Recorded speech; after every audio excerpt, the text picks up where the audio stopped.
Here at the Mass State Lottery, we're known for our monster wins. But there's no bigger win than the $1 billion we provide each year to support all 351 cities and towns in Massachusetts. In our game, we know that supporting local businesses and helping communities is how we all win. Because at the lottery, we're all playing for the home team. The Mass State Lottery. Welcome to the state of winning.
On this 4th of July Eve, a Cape Cod Baseball League tradition is renewed. Regional rivals square off 2 days in a row, all across the Cape, culminating on our nation's birthday. McKeon Park plays host to what could be the best matchup of them all, as it features each of the Cape League's division leaders. The Hyannis Harbor Hawks battle the Y-D Red Sox after the teams split the two-day series a summer ago. Let's get this holiday weekend started on the Harbor Hawks Baseball Network.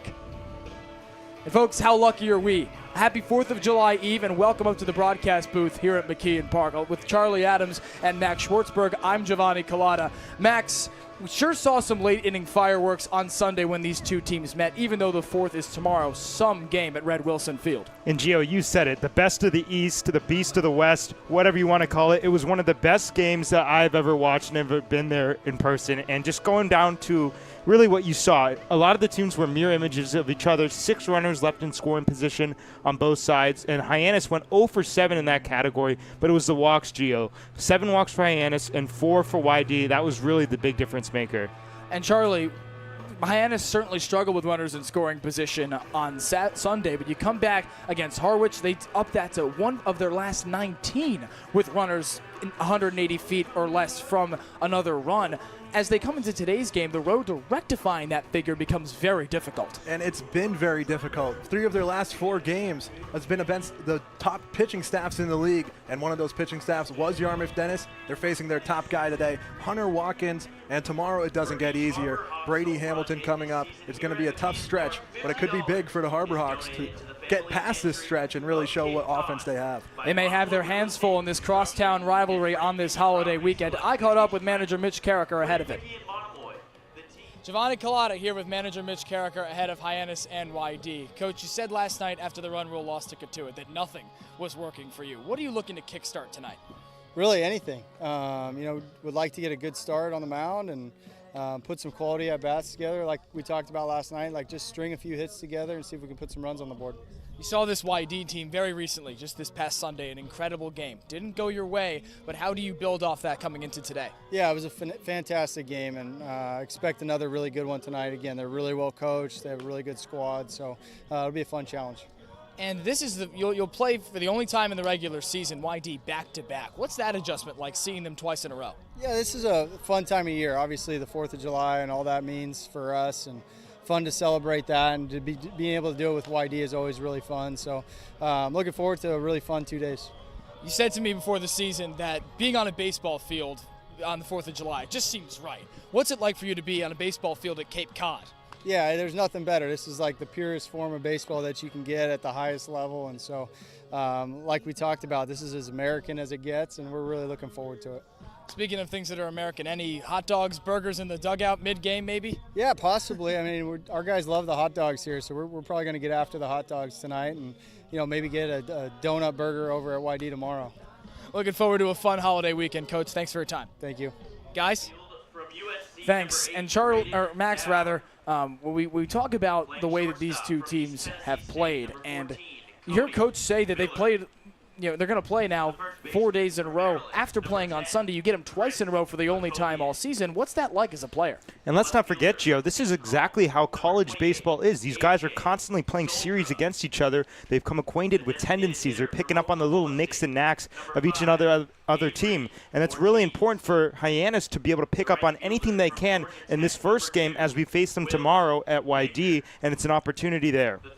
Someone who's taken advantage of his opportunities is first baseman Gabe Camacho out of UCSD. Our Ethan Wax caught up with him pregame. We are live, Ethan Wax, Diamond Side, with first baseman Gabe Camacho.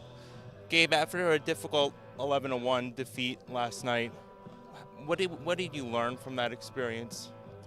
Yeah, we just need to get back to our plan as a team. Do what we do well, and just stick to who we are. So we'll be all right. Perfect. So after a difficult 5-4 loss to this team Y-D, what did you learn from that game? Yeah, we just learned that they're not going to go away easy. We just got to play good baseball, and like I said, stick to who we are. So it should be a fun one today, and I think we're going to come out on top. Thank you. And previous game, some people may say that it was a trap game. What would you view this as? Maybe you sort of look further ahead to this series. I just say, like I said, we just got to stick to who we are. One loss doesn't define who we are, so we're just going to play the game that we know how, and I think we'll be all right. Great. Thank you for your time, and good luck tonight. Thank you. Thank you, Ethan. Lineup cards being exchanged now. Yarmouth Dennis and Hyannis set to do battle here at McKeon Park. We'll be right back.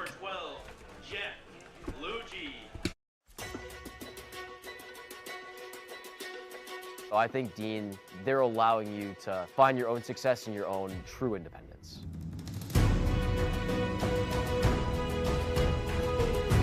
Dean is a whole group of all different kinds of people and communities. Since I've come to Dean, I've learned a lot of time management skills. Our community is especially tight-knit, and the majority of our students live on campus. And you are guaranteed 4 years of housing while you attend Dean.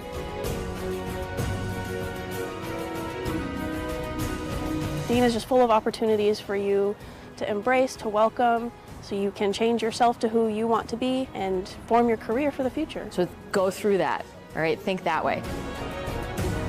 Be a bulldog. Have a bulldog mentality in everything you do in life, whether you're playing sports or in the classroom or just socializing around campus.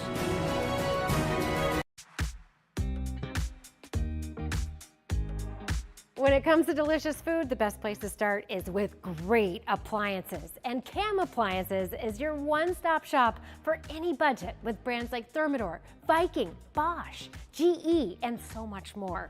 Cam Appliances, sales, delivery, installation, and service in the heart of your home with locations in Hyannis, Nantucket, and Hanover.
Your future begins at Dean College. Make a difference. Leave your mark. Break the mold. Be a leader. Achieve unimagined heights. Believe in yourself. Make lifelong friends. This is your time. Your place. Your home. Your Dean. It all starts here at Dean College.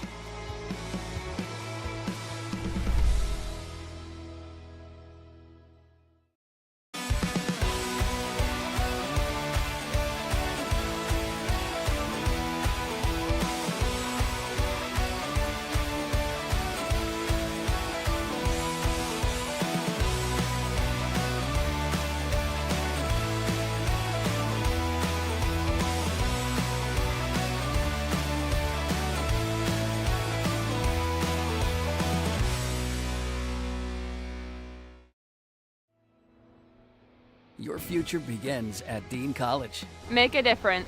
Leave your mark. Break the mold. Be a leader. Achieve unimagined heights. Believe in yourself. Make lifelong friends. This is your time. Your place. Your home. Your Dean. It all starts here at Dean College.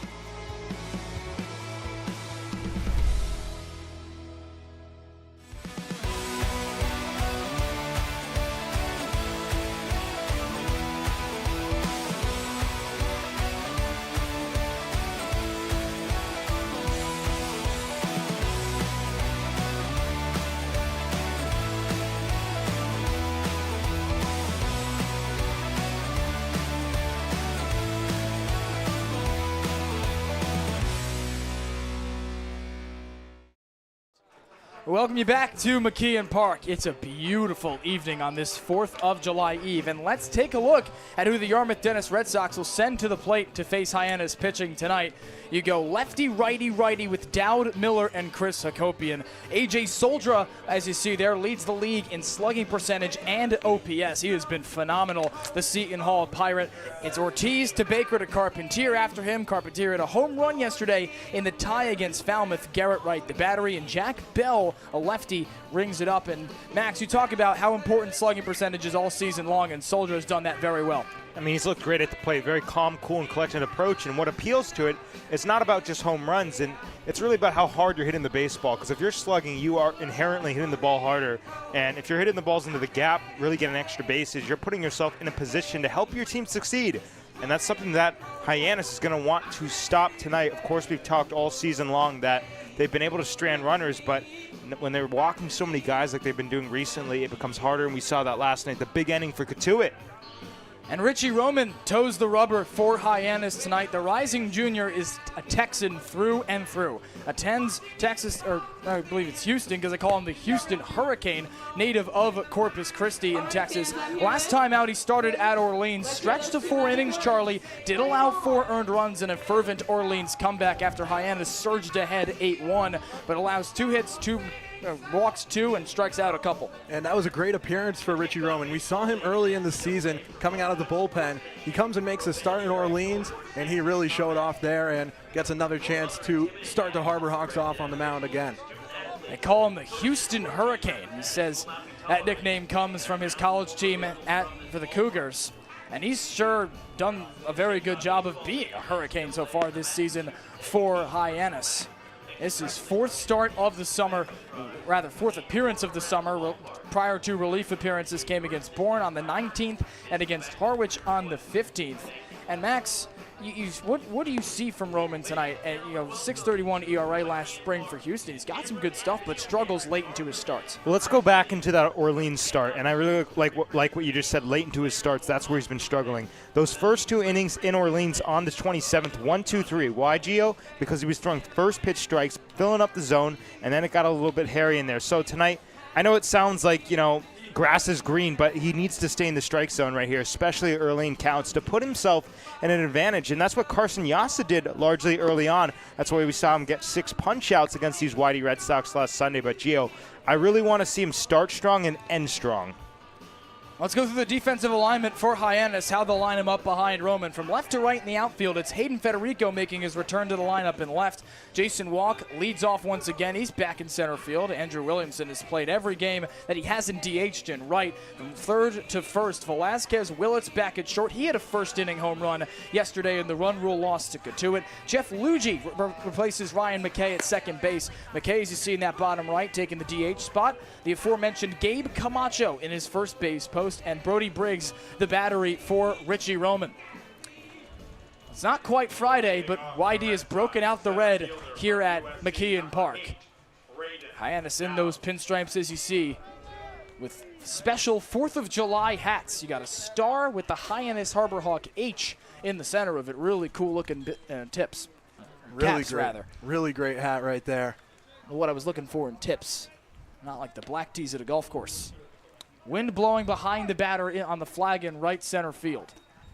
First pitch from Roman to Braden Dowd, the center fielder. And he jumps on the first ball, flies it to Jason Walk. Quickly one away. And that's what you like to see off the end of the bat. And it was a first pitch strike, and Richie Roman going to look to do what he did against Orleans. Stay in the zone early. Braden Dowd attacking the first pitch, but weakly flying it out. Went 6 up and 6 down against the Firebirds last Friday before a leadoff walk in the third allowed the first run to come home for the Firebirds. Ended up being an 11-8 Hyannis win. Here's the shortstop, Cody Miller. Roman misses the inner corner.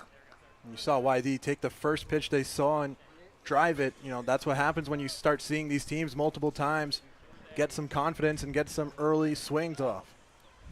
Talk about Hyannis' first inning success recently, Charlie. And Y-D hasn't done nearly as much.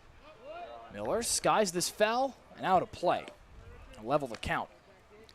To look at Hyannis before to start, it's been a stretch of consistency across the first inning that was broken up only recently. Hyannis hadn't scored in the first inning before last night's home run from Jackson Willits. A 1-1. Miller watches the breaking ball miss. Hyannis only went through 2 above the minimum in those 4 first innings across the last 4 games, and consequently, a record 1-2-1 entering today. Definitely a point of emphasis to get on the bats early here for the Harbor Hawks. Miller skies the 2-1 back to center field, walk to the track. He leaps into the wall and makes the grab. Put on a show, Jason Walk. A couple of flyouts to center to start the game. What a play, and what's really impressive is he takes the second glance. The warning track out there is dirt, or is rather kind of a stone gravel, and he had to take his eye off the baseball for about a half a second, time the leap perfectly, and then slam into the wall. That's not an easy play, folks. 2 quick outs for Richie Roman. He's got a difficult out coming to the plate in Chris Hakopian. A rising junior shortstop, an incoming transfer at Texas A&M after 2 years at Maryland. He was 0 for 4 against Hyannis the last time these two teams met this past Sunday, but did reach on a fielder's choice, scored a run, and walked later in the game. And last night goes 2 for 5 with a couple of RBI singles in a tie against Falmouth back at Red Wilson Field. Roman skies it over the head of Brody Briggs. And this is a Y-D team coming off that tie that went back and forth of Fairmax with Falmouth, a Commodore team that's red hot, tailing Hyannis for second in the West Division. They're on a roll right now. Yeah, they're looking really good, and that's why, I mean, when it comes down to a full 40-game summer, of course it's no 162 like in MLB, but you really take the perspective that it is still in some sort of way a sprint and a marathon. 40 games isn't 162, and whatever team's hot, every team's going to go through stretches. Katuitt, they're looking a lot better after that really tough start. Hyannis had the red-hot start. They're kind of scuffling recently here. The pitching looks a little bit here and there. The hitting has not been there over the last couple games. 2-1. Skied on the infield. Camacho into foul territory. Ends the inning. 3 up, 3 down for Richie Roman. We'll see if his bats can rekindle that fire they had before last night's run rule loss in the bottom half of the first.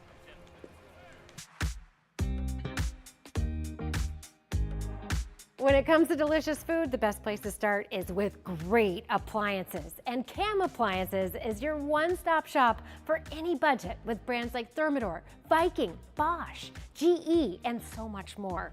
Cam Appliances, sales, delivery, installation, and service in the heart of your home with locations in Hyannis, Nantucket, and Hanover.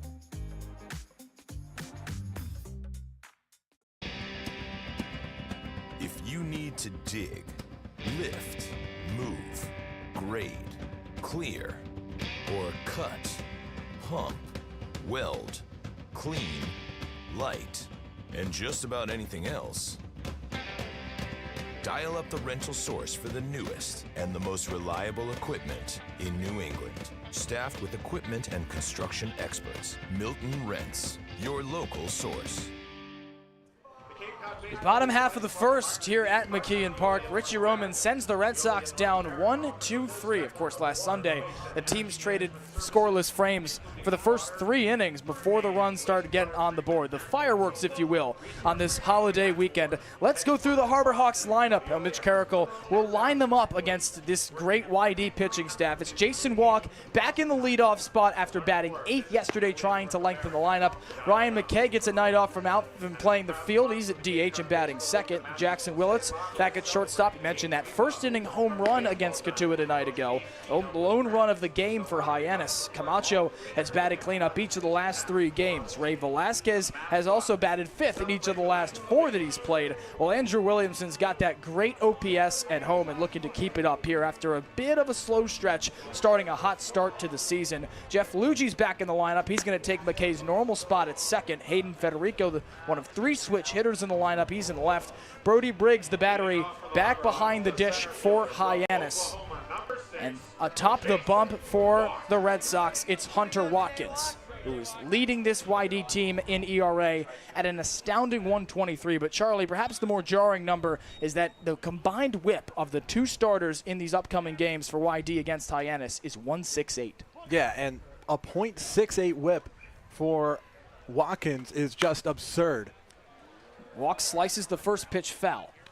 That's a walks plus hits, innings pitched. I mean, your .68 is a really solid whip, and clearly why these are the top 2 pitchers in whip in the entire league.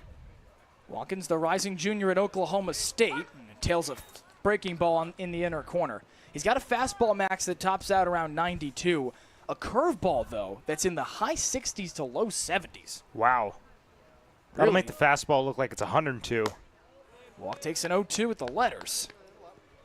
And that's just got to be such a jarring difference for a hitter to see that much slower of a pitch after a heater. And don't be deceived. Fastball velocity is important, yes. Walk strikes out swinging.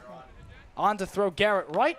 And that is the first out of this bottom of the first. Let's take you through the defensive alignment for the Red Sox behind Hunter Watkins. Left to right in the outfield, it's A.J. Soldra, the league's leader in OPS in left field. Braden Dowd in center, Will Baker in right. From 3rd to 1st, Dean Carpentier, who had a home run in the tie against Falmouth yesterday. Cody Miller at short, Jack Bell at 2nd, Chris Hakopian at 1st, Avery Ortiz the DH with Garrett Wright the battery. Here's Ryan McKay. Swings through the first ball. There's that heater. And back to what I was saying, as we see right there, Ryan McKay very late on the heater. Velocity isn't everything. A lot of it is spin efficiency. You go to the majors, a guy like Shota Imanaga, he only throws about 92, 93, but his fastball is so efficient, it almost looks like it's rising. And he's a guy on the hill, Watkins, just like that. So the fastball, there's a different 92. There's sometimes the really fast 92, and then there's that. McKay, the rising junior at Michigan State, broke a 17-game on-base streak yesterday. And he chops this towards first. Chris Hakopian will take it himself for out number 2. And McKay, before he broke that streak with an 0-for-3 performance, his first time not reaching base since May 2nd when the Spartans played at home against Oregon. Went 1-for-5 on Sunday against Y-D, took off in that tie against Harwich, but since losing that puck at the bottom of his bat, went 6-for-8 with 2 singles and 2 doubles. 2nd in the Cape League in average, a shade behind Brewster's Josiah Ragsdale at .390. Here's the switch-hitting shortstop Jackson Willis. He squares, and Watkins finds the outer corner.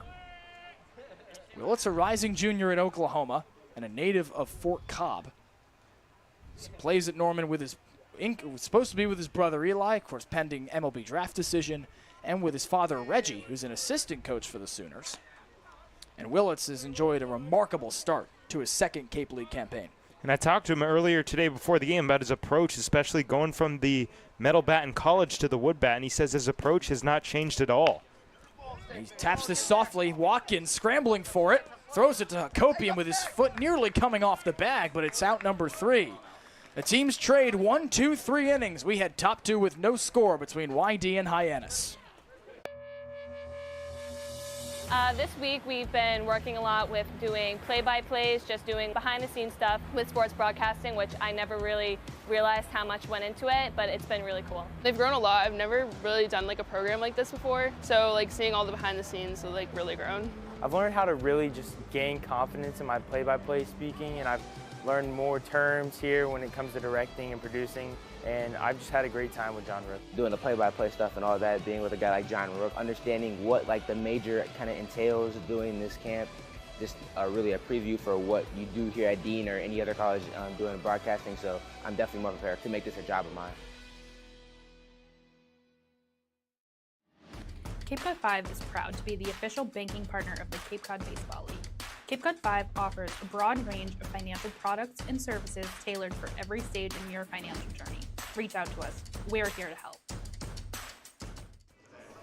Well, fans, the lights at McKeon Park stay bright all season long thanks to the NAC Cape Cod. The NAC offers 2 locations in Hyannis and in Orleans, both offering delicious burgers, tacos, sandwiches, and more.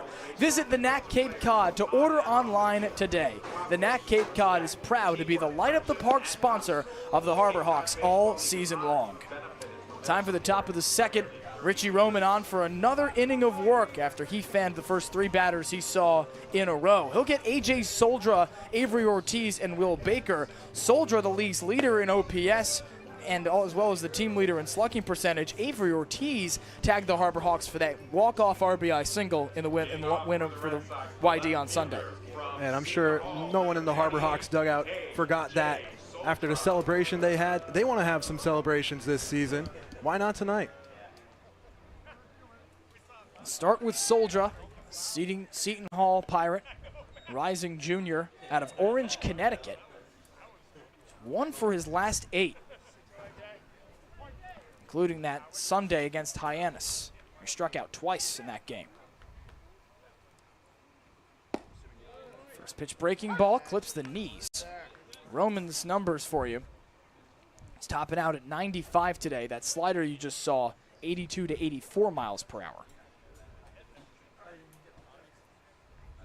Soldra does come in a very good standing. Slices that ball foul. Max, we alluded to it before the game, but you said that slugging percentage is so important as an indicator of a hitter's power. Soldra's got the slug percentage and the on-base percentage. He's also first on Y-D in average. Yeah, he's just been unbelievable, and he's got 4 home runs for a reason. He's hitting the baseball hard, and when you have gap-to-gap power. Shoots this towards Ray Velasquez. 4 up, 4 down for Richie Roman. When you have gap-to-gap power, it opens up your game into an entire new chapter of versatility. And we talked about it a little bit earlier, yesterday I should say, Ryan McKay with his opposite field approach. If you have power to the opposite field, and a guy like Soldra most certainly does, you are opening up an entire new sector of the whole field. You know, a lot of the times you see guys that are extreme pull where they just really cannot generate any power behind the baseball to the opposite field. And that's not only home runs. I'm talking about just hitting the ball hard the other way. That's so important if you can use the entire field. You've seen that a lot from Jason Walk this season, Max, as here's Avery Ortiz. Shoots a first ball foul, first base side. Ortiz got that winning hit on Sunday against Y-D, but he's put together a remarkable season in just a few games for Y-D. Mentioned how good Soldra's been. He cracks this to left field. Federico makes out number 2. And to finish that point on how good, as I get my player pool up here, wasn't quite qualified until recently. He's only played in 7 games with that average, second on the Red Sox at 318. Y-D now has put the ball in play for all 5 of their batters so far. Some hard contact, but Roman's been getting some early balls in play, which is going to help him stay long in this game. 4 innings against Orleans on Friday. Now he gets the lefty Will Baker.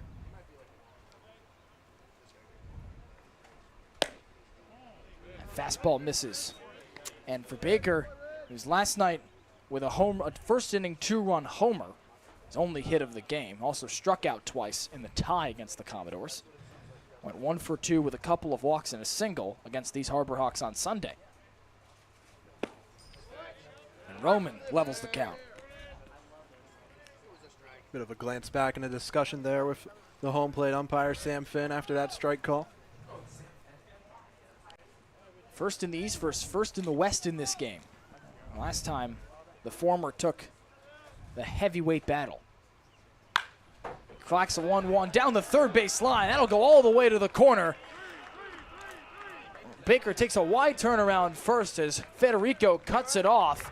And it's a first hit of the game for the Red Sox and some dancing from Will Baker at second. Well, with 2 outs, Ray Velasquez playing off the third base line, trying to avoid anything to the left side of the infield.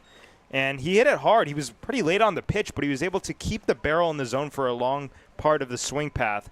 And a lot of the times you see when we talk about the whole field discussion, guys who can't go the other way, their barrel's in the zone and it's out of the zone too quickly. That is not the case with Will Baker. Nice, sweet stroke the other way. Man in scoring position for Dean Carpentier out of USC. He swings through the first ball from Roman. He struggled this year for the Trojans, Max, but the rising junior has picked it up of late. And it was a lot of it came down to pitch selection at USC for head coach Andy Stankiewicz. A lot of times Carpentier would fall behind early in at bats and really have to make up for it when you're in the disadvantaged counts. Takes on 0-1.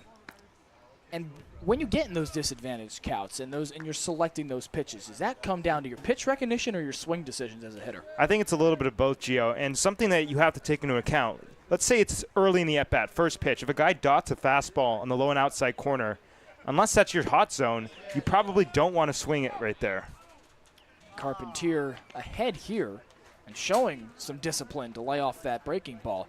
Again, last time out, hits that a 2-run homer in the bottom of the fifth in that tie to give Y-D the lead back after it fell down to the Commodores. And on Sunday, it just had one at-bat in the bottom of the ninth, pinch hitting for Yomar Carreras. Count levels. A double to keep that bottom of the ninth inning alive against Hyannis, one of their closers by committee, and Ryan Speciak. And it seems like that hit has propelled him to a greater stretch of games. He's batting over 300 since pinch hitting on Sunday. Roman trying to escape a second scoreless inning. Is 2-2. And Carpentier stays alive instead.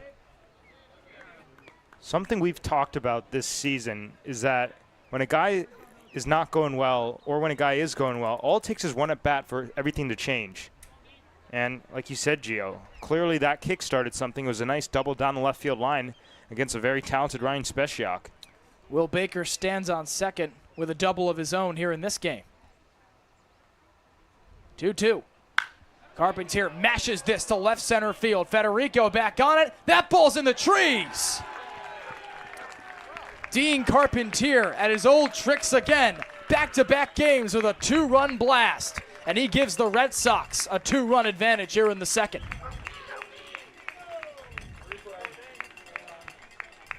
And that pitch was not the best from Roman. It just curves right towards the barrel, and Carpentier was not going to miss it. He continues to mash at the plate. The Harbor Hawks have certainly struggled with runners in scoring position for their opponents, rather to pitch to opponents with runners in scoring position. Hyannis on its own end is one of 19 in that category. Opponents batting .349. A 16th hit there for Dean Carpentier. And the first pitch fastball misses to Garrett Wright, the catcher. Got to see now how Roman's going to bounce back after that big blast, see if he can keep his confidence and keep pounding the zone as he's done early on. And Roman down 2-0 here. Max, how does a pitcher put something like that behind him so early in the game? Well, these guys are here for a reason. They're playing on Cape Cod because they are mentally sound, and playing baseball is so tough to do, so they're no stranger to turning the page. But it just comes back down to finding the zone, as he doesn't do there. Plunks Garrett Wright, and the damage continues for Richie Roman after he allows the first inning home run of the season against Hyannis. And out comes Blaze Martinez, the pitching coach, to settle down his starter. I think this is a good time to make that mound visit.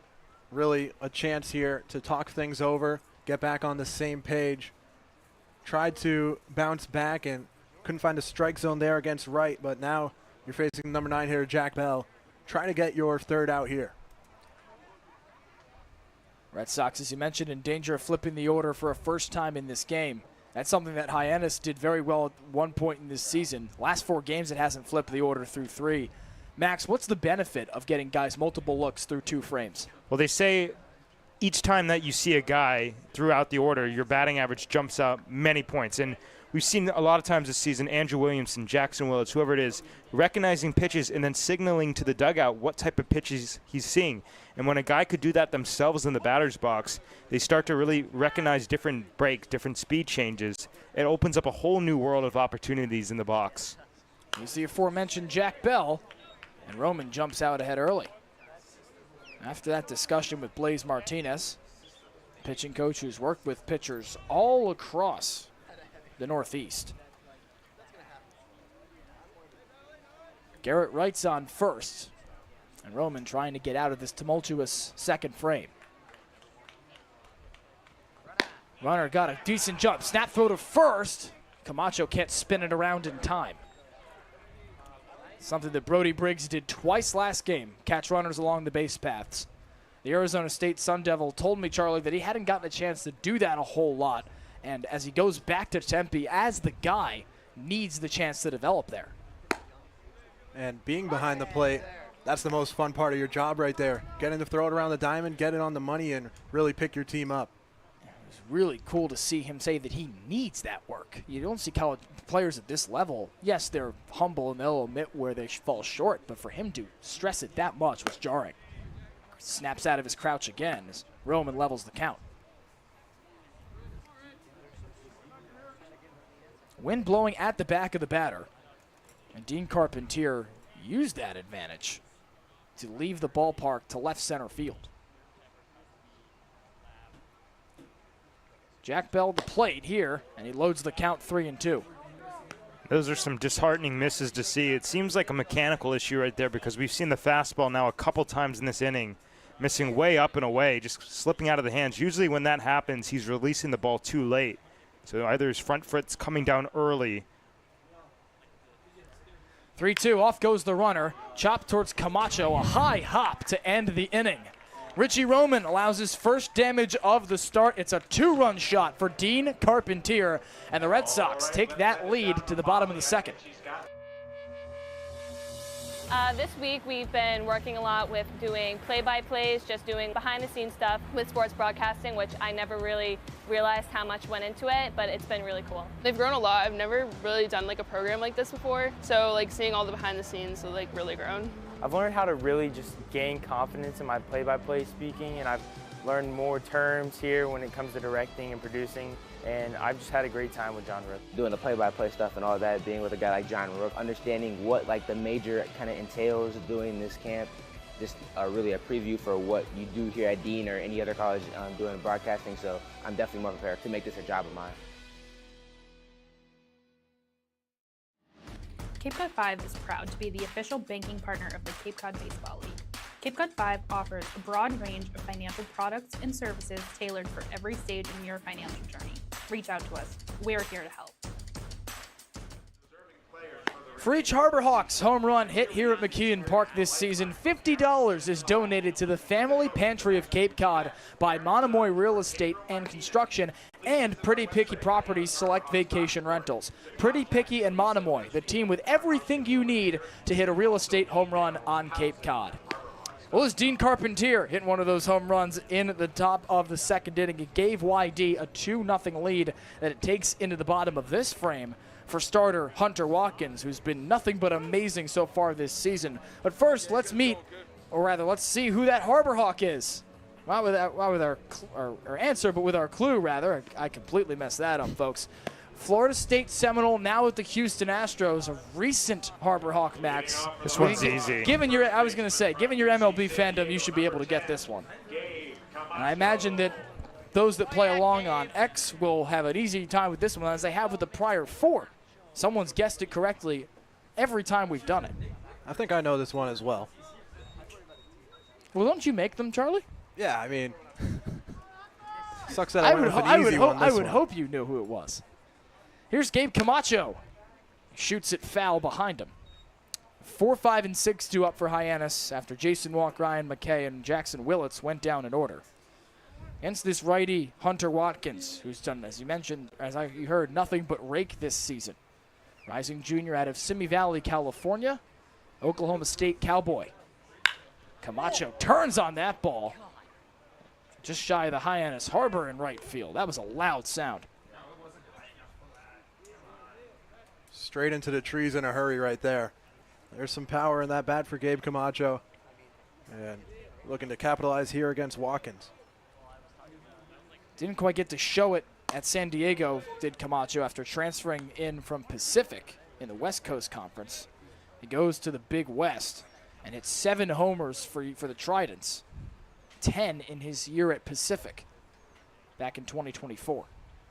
You've seen some serious power from him in batting practice. Watkins is 1-2. Plunks Camacho, and he takes first base. Couple of hit batsmen in each of the last 2 frames for either side. And a base runner for Ray Velasquez.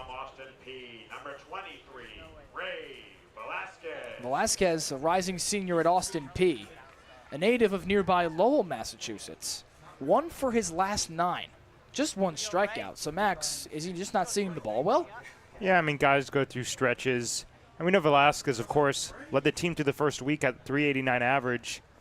And it happens throughout the course of a full summer. But we saw it with Dean Carpentier. It just takes 1 big swing. We thought we might have seen it at Falmouth with that 2-run double in the first inning. But Velasquez is always dangerous.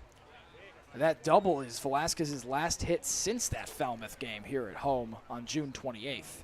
0 for 3 against these Y-D Red Sox on Sunday with a walk. Struck out and went 0 for 3 yesterday in the run rule loss to Catuit.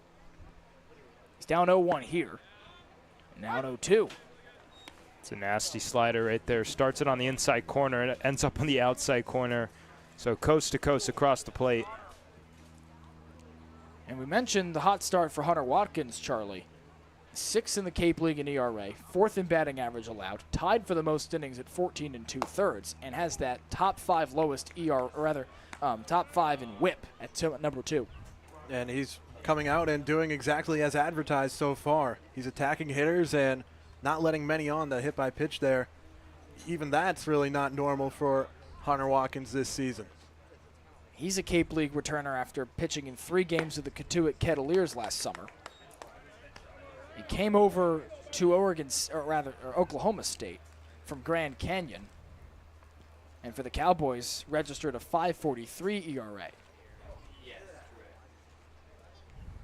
Allowed runs in just 2 of his final 10 starts for the Cowboys. Velasquez lifts this high into right.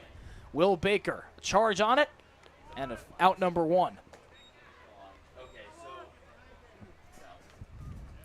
And now up Andrew Williamson, a UCF Knight who had a really hot start to the season. That OPS, though, here at home, Max, still very high, just a shade under 1,000 entering this at-bat. Yeah, 997. Some guys are comfortable hitting at home, and Andrew Williamson has made himself feel at home here at McKeon Park. Of course, both his home runs here in Hyannis.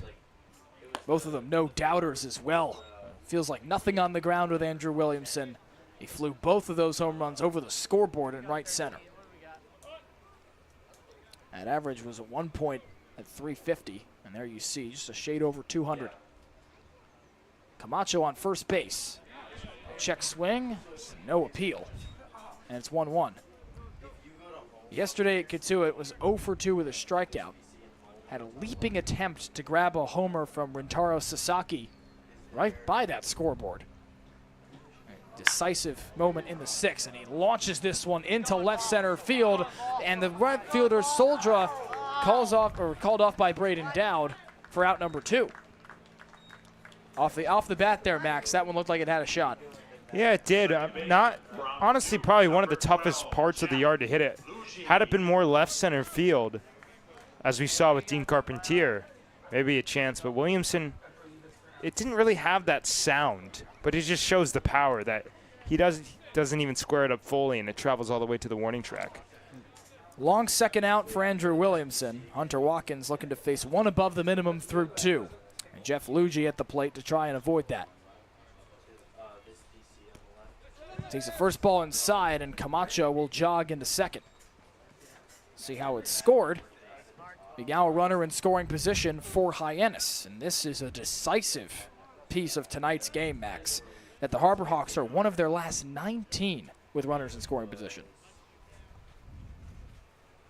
And to flip that trend here, what can Jeff Luigi do?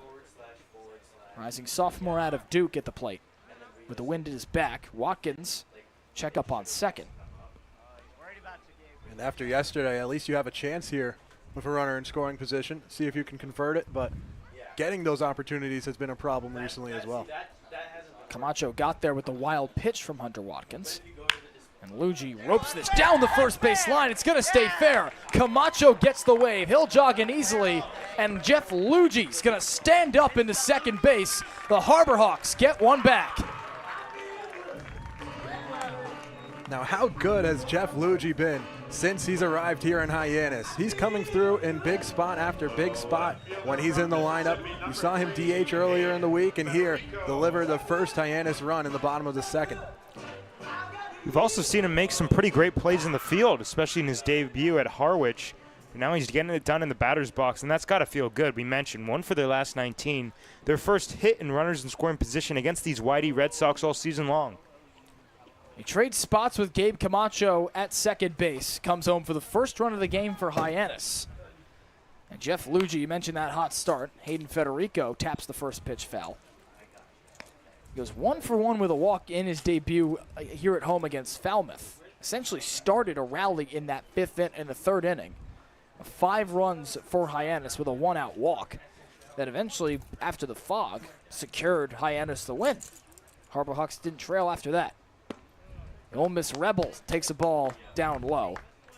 Federico, a rising sophomore as well. All SEC freshman team in his first year with the Rebs. Did everything to the switch hitter. Swords the 1-1 foul. Hit a homer in the first inning, or the third inning rather, on July 1st at Harwich. Give the Harbor Hawks the lead, and ball that he really turned on, Max, for a second of the year. How about a 37-degree launch angle? It was a sky shot. Trying to get that lefty on righty matchup here. He chops this towards first base and foul. Saying catcher's interference. Federico doesn't move, but the rest of the Red Sox are jogging off the Mitch field. Carricker's going to come out and talk about this because immediately Hayden. And when you're a hitter, your first reaction isn't to be like, all right, let's say I just hit his catcher's interference. Now a stoppage in play. Federico's still at the plate, and the umpire's having a meeting. Home plate umpire Sam Finn clearly called for catcher's interference there, and Garrett Wright started the jog to the dugout. Yeah, the whole team, they all agree that it was an out, and now they're coming. I mean, was the call by Sam Finn immediately catcher's interference? Because threw his hands up as though to signal. You see the first base umpire there, Jeff Merzel, try to stop it. And Chris Hakopian, the first baseman, is just headed to the dugout. And now, indeed, the Y-D Red Sox will return to the field. Well, they're saying foul ball, which leads me to believe he fouled it off himself. He would have had to shoot it down and get topspin to roll it towards first base. The only reason I thought Hayden was saying catcher's interference because he pointed back at Garrett Wright, but I guess maybe he was pointing at his leg. Maybe he could have fouled it off the catcher and at least got a bit of a piece of it. That'd be a serious spinning ball, and Hayden didn't move afterwards. That should tell you everything you need to know. I mean, it came off like a grounder to first. They played it. It looked pretty normal. It did have that weird spin, as Gio alluded to. So after all that, it's 1-2. Jeff Luigi on second. He's brought the first home run across, and that one's surely a foul ball down the first base line. Hyannis can flip the order if Federico reaches and Brody Briggs is able to find his way to the base pass for the first time in the first 2 innings in quite a while. I just want to make sure. When Hyannis flips the order early, it usually goes well, but Federico skies this into center field. It drops in front of the center fielder Dowd, and that's going to bring Luigi across for a tying single from Hayden Federico.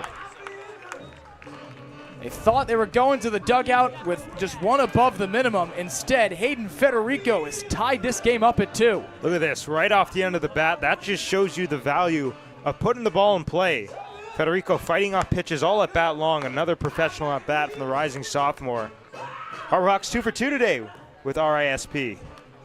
And Braden Dowd took a hard step back off the bat, and that really gave the Harbor Hawks and Federico a chance for that ball to drop in for a single. Dowd could not get back to recover in time. I'm wondering now, after walking off the field, how Watkins kind of picks it back up, thinking the inning's over, and now you're back on the mound trying to work out of a jam. Surely an adjustment to make, and I'll get the 9-hole hitter Brody Briggs.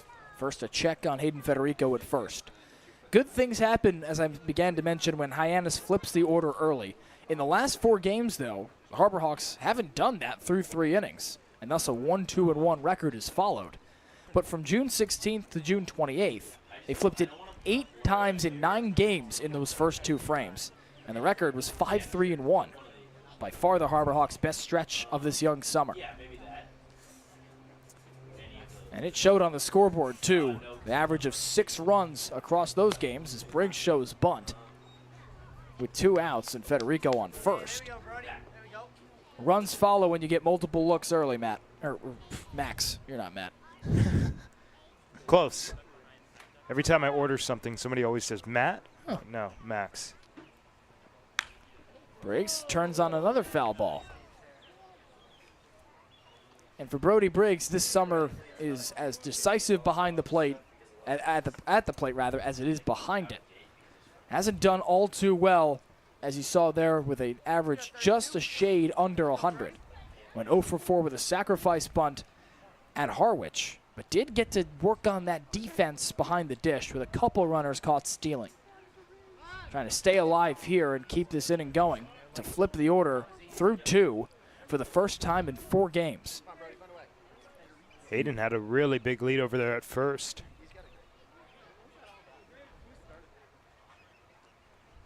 Infield shifting the lefty heavily to pull. Second baseman shaded off the bag. Off goes the runner as Briggs lifts this into right. Baker clutches and ends the trouble there. But Hayden Federico and Jeff Luigi plate to tying 2 runs across for Hyannis as we head top 3. When you need to dig, lift, move, cut, or just about anything else, then dial up the rental source staffed with equipment and construction experts. They'll help you get the right machine for the job and make sure it's delivered when and where you need it. With locations across New England and the newest and most reliable inventory, Milton Rents is your local source. When I started teaching on the Cape 30 years ago, you could buy a house on a teacher's salary. But today, teachers, public safety officers, healthcare and hospitality workers, the people who make the Cape work, are struggling to find homes they can afford. And I really worry about the kids who will follow us. I think it's time we learn to do better. If housing on Cape Cod matters to you, join us at capehousingmatters.org. Top of the 3rd, and Richie Roman's going to come back out for Hyannis after his Harbor Hawks in the bottom half of the frame leveled this game at 2 runs apiece. Let's take a look at the standings across the Cape as we enter this holiday weekend. Hyannis has got that 1.5-game lead atop the West Division. Wareham making a run at 6-9. Bourne and Catuit now tied at the bottom of the division. Catuit's been red hot, especially with that run rule win over Hyannis yesterday. And in the East, it's a battle of first place teams here at McKeon Park as Y-D has that stronghold over the East Division, but Brewster's right on their tail, as is Harwich, a team that Hyannis tied earlier this week. Chatham, after a difficult start at 2-5-3, is on a tear, Charlie. Yeah, and in a 40-game season, no team can take a break.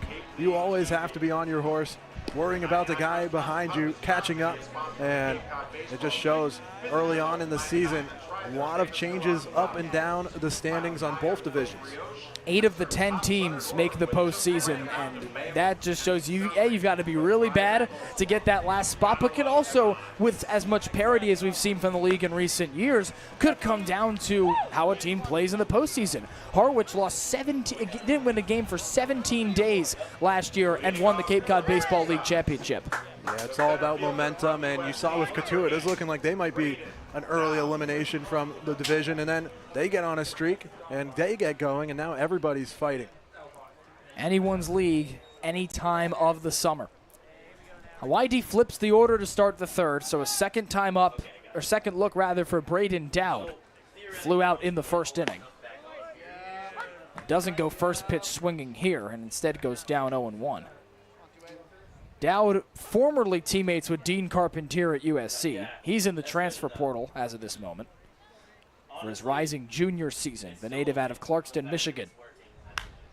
Sails this into center field. Harbor Hawks converging on it. The shortstop, Willits, the one to make out number one.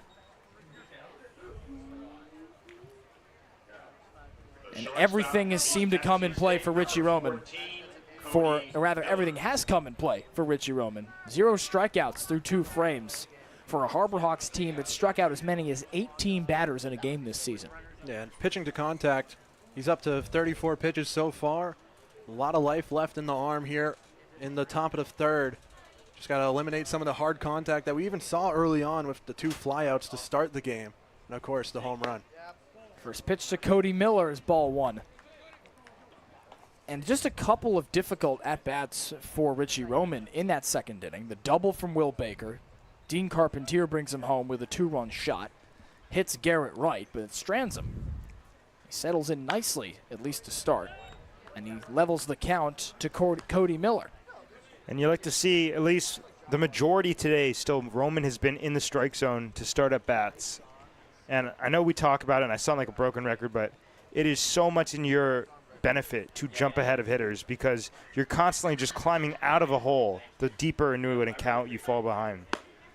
Miller shows bunt and nearly fouls it off on the appeal to first. He'll stay in. So it's 2-1. They called ball 2 as well. If he hit it, it would be a double. He stabbed at that. Wow. Miller out of Rocky Point, New York, plays for Eastern Tennessee State. Beat D-Bot, right, last time? It was, and he got it incorrect. He takes a at-bat off the back corner, 2-2. What was the mascot again? Oh, I don't remember. Buccaneers. That's for him. That's for him to know. Maybe we should give it to him after that. No. Miller at 275 on the average this season. It was at one point leading Y-D in every major category. And now he's Roman's first strikeout victim of the game. He really looks settled in after that early blemish, Charlie. And it really helps when your offense picks you up. They show you some support, and then you get to go out and say thank you a bit. Give them a good inning on the mound and really settle in. And he's certainly doing so through the first 2 batters in the third. Here's Chris Hakopian, always a dangerous out to try and keep things going. Incoming Texas A&M Aggie slices that to short. Jackson Willits ends at 1, 2, and 3. So a couple of frames in order flank that troublesome second inning for Richie Roman. Let's head down to our sideline reporter Ethan Wax with more on the matchup and the runs across the Cape League. Thank you very much, Gio. Thank you very much, Gio. The Bats appear to have finally awoken across the Cape Cod League as the 10 teams in the league combined to score 120 runs, or an average of 12 runs per game over the 2 games they played on Tuesday and Wednesday. The league average over the last 13 games played this season was just 9 runs per game. One reason for the power surge has been an increase in home runs. The teams in the 2 games played this week have averaged hitting 2 runs per game, which is 4 times the number that the team averaged over the first 13 games they played. One explanation could be that the hitters have finally gotten into a groove after they had a lengthy break between the end of the collegiate season and the start of the Cape Cod League. Another could be the weather has started to warm up, allowing the ball to carry. Now I will toss it to the guys in the booth to see if they have any theories behind the sudden power surge. Guys, back to you. Thank you, Ethan. I don't got any theories on that. And it's certainly could be a collection of a lot of those factors. Max, when you would find in your own game that you were hitting better for whatever reason, how would you try to keep that going? Well, I think a lot of it comes down to, as we've talked about, the fact that a lot of these guys, their season ends in May. They haven't seen live pitching very much until the season starts, so it's a little bit of a learning curve to get back into the swing of things. But I guess when things are going well, you don't try to change anything. You don't try to change your mindset. You don't try to change your mechanics, your approach, because if you're constantly tinkering when things are going well, it's going to burn you. So both teams flip the order to start the third innings. Hunter Watkins atop the bump for Y-D. It's Jason Walk at the plate for Hyannis. A strikeout to begin the game. He's down 0-2 against the Oklahoma State Cowboy. Watkins pitches very well on the Cape. The two lowest ERAs of his 3-year career have come on Cape Cod. He's at 1.23 right now, but pitched 245 through 7 innings for Katua the summer ago. His walk stays alive. And to look further to the whip, Max, the only 2 times in his career where his whip has been under 1 have been on Cape Cod. This is a guy that likes to play summer ball, especially here on the Cape. Fires a first ball of the count. And Jason Walk batted 8th yesterday in an attempt for Mitch Carricker, the manager, to lengthen the lineup and try to get Jason Walk up more times. For reasons like that, Max, plate protection. Yeah, and as I was mentioning a couple of innings ago, I talked with Jackson Willits, and he says that the approach doesn't change from wood bat to metal bat, and of course teammates at Oklahoma with Jason Walk. And he said that the team's approach has been very similar. Just trying to stay true to plate pitch selection and finding your pitch. And Walks taps this the other way. It's a foul ball. Hops over the third base bag and trickles out of bounds. So we'll do the 1-2 again. Let's take another look. That was very close. From here, I thought it went right over that bag at third. Walk, a guy that can hit it the other way, Max, as you say, is doubly important for hitters, especially switch hitters like Jason Walk, to be able to do it from either side. The RBI double he had, the lone hit of the game at Orleans, went the other way over the head of the shortstop. 1-2. Walk sends this right up the center field gap and into right for Braden Dow to cut it off. Walk takes a wide turnaround first, but the speedster stays put with a single. That's one way to beat the shift right there. Right over to infield's head, into the outfield, and a nice single to start. And that's why you put him in the leadoff spot. Get him going early. And that's exactly what Mitch Carricker was looking for yesterday when Walk bats 8th. It did happen that he got up to lead off an inning in the third. And 95 exit velocity there, and to start an inning off with a base runner. That is exactly what lengthening the lineup looks like, folks. And now a dangerous hitter in Ryan McKay to the dish. Talk about hot streaks. That's exactly what Ryan McKay enjoyed for this past week. A couple of 3-hit performances in a row against Chatham and at Falmouth. Leadoff double against Brewster. That was his lone hit of that game. Yesterday failed to reach base for the first time since May 2nd. Broke a 17-game on-base streak. Rising junior out of Michigan State. He's got Walk on first, trying to break the tie in the early goings. Jumps on the breaking ball and lifts it into shallow right. Baker calls off Dowd for out number 1. McKay always in attack mode like the Harbor Hawks are so early in games, Max. Yeah, and he got his pitch right there, hanging breaking ball, but just got right underneath it. And now a hitter that can work a walk better than anybody on this team. Jackson Willits leads the team with 14 walks. Top 5 in the league in that category. He's got his Oklahoma teammate on first in Jason Walk. Watkins paints the outer corner. I don't know if there's somebody on this team that I like watching at the plate more than Jackson Willits with his plate approach. He's always competing at the plate, putting up good at-bats, and you saw it with the long ball yesterday. Willits tied for second with 3 players in walks in the Cape Cod Baseball League. And that eye, as you see there, Max, is a big reason why. Ever since he got here on the 19th, it's been spectacular to see just the calm discipline at the plate. And he knows what pitches he wants to hunt, so he's not going to swing at a strike even if it's not in the location he wants. And I said it was the big reason why. It is the reason why, Max. What's so impressive about his eye to you?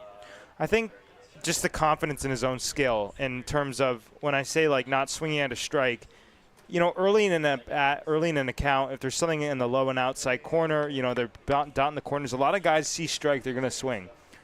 Jackson Willits is a guy who has the confidence to risk another pitch, knowing that there might not be another one that he can drive, but if he does get it, as we saw in the first inning of yesterday's game, he'll be able to hit it out of the yard. Launched a first-inning homer, his first long ball of the summer. Sure got a pitch he could drive. And you saw earlier that hanging curveball from Hunter Watkins. With a fastball at 92, he dials it down to the high 60s. Willits slices this into left field, down in front of Soldra. Walk gets the stop sign, slips on his way to third. With his protective gear flying off, somehow he gets back. A pair of Oklahoma Sooners along the base paths, and Walk nearly loses himself on his way to third. Look at this. Throws the brakes on. And look at him get the glove right under. Beats the tag. Little swim move. A bit of a late tag from the second baseman, Jack Bell. And that allows the speedy Jason Walk to stay in scoring position for Gabe Camacho. We mentioned, Charlie, that Hyannis abysmal in its last nearly 20 at-bats with runners in scoring position. 2 for 2 so far today. Yeah, hopefully they broke that streak there in the second inning. Some good at-bats against a great arm on the mound. And here, some more good hard contact, finding the open grass in the outfield. And the hard-hitting Gabe Camacho to the plate to try and send them both home. Doesn't have a homer yet this year, but did rope an RBI triple against Y-D on Sunday. Came in the 8th inning of a 2-for-4 performance for the UC San Diego Trident. He's going to have to go into plate protection mode here. You cannot strike out in this situation. Watkins checks in on Walk. Always dancing along the base paths, an approach that the dugout loves, Charlie. Yeah, and you saw him rounding the bases. He's always going to take that big turn around the base and nearly cost him there on second base, but he's always someone on the pitcher's mind. Jason Walk's got 31 stolen bases in his career, just 3 on the Cape, and down goes Gabe Camacho. Just a second strikeout of the day for Hunter Watkins. And that at bat is an example of why Hunter Watkins' ERA was so low going in. He was in complete command, painting the corners, getting calls that Sam Finn is being extra lenient on. So a pitch that's tough for a hitter to hit. And up comes Ray Velasquez to not leave 2 ducks on the pond. Breaking ball loops in. Watkins, the ERA at 1.23 entering the game. Lowest on the Red Sox. Top 5 in the Cape League. 18 Ks lead his team as well. And Velasquez is down 0-2. A fastball command that Mitch Carricker talks about that he'd like to see from the Harbor Hawks all season long. A reason why they're second in the league in strikeouts. The Sox are 4th. Breaking ball in for strike 3. Watkins leaves 2 ducks on the pond, but a pair of singles from the Oklahoma boys get some life for Hyannis. We head to the 4th with a 2-2 game.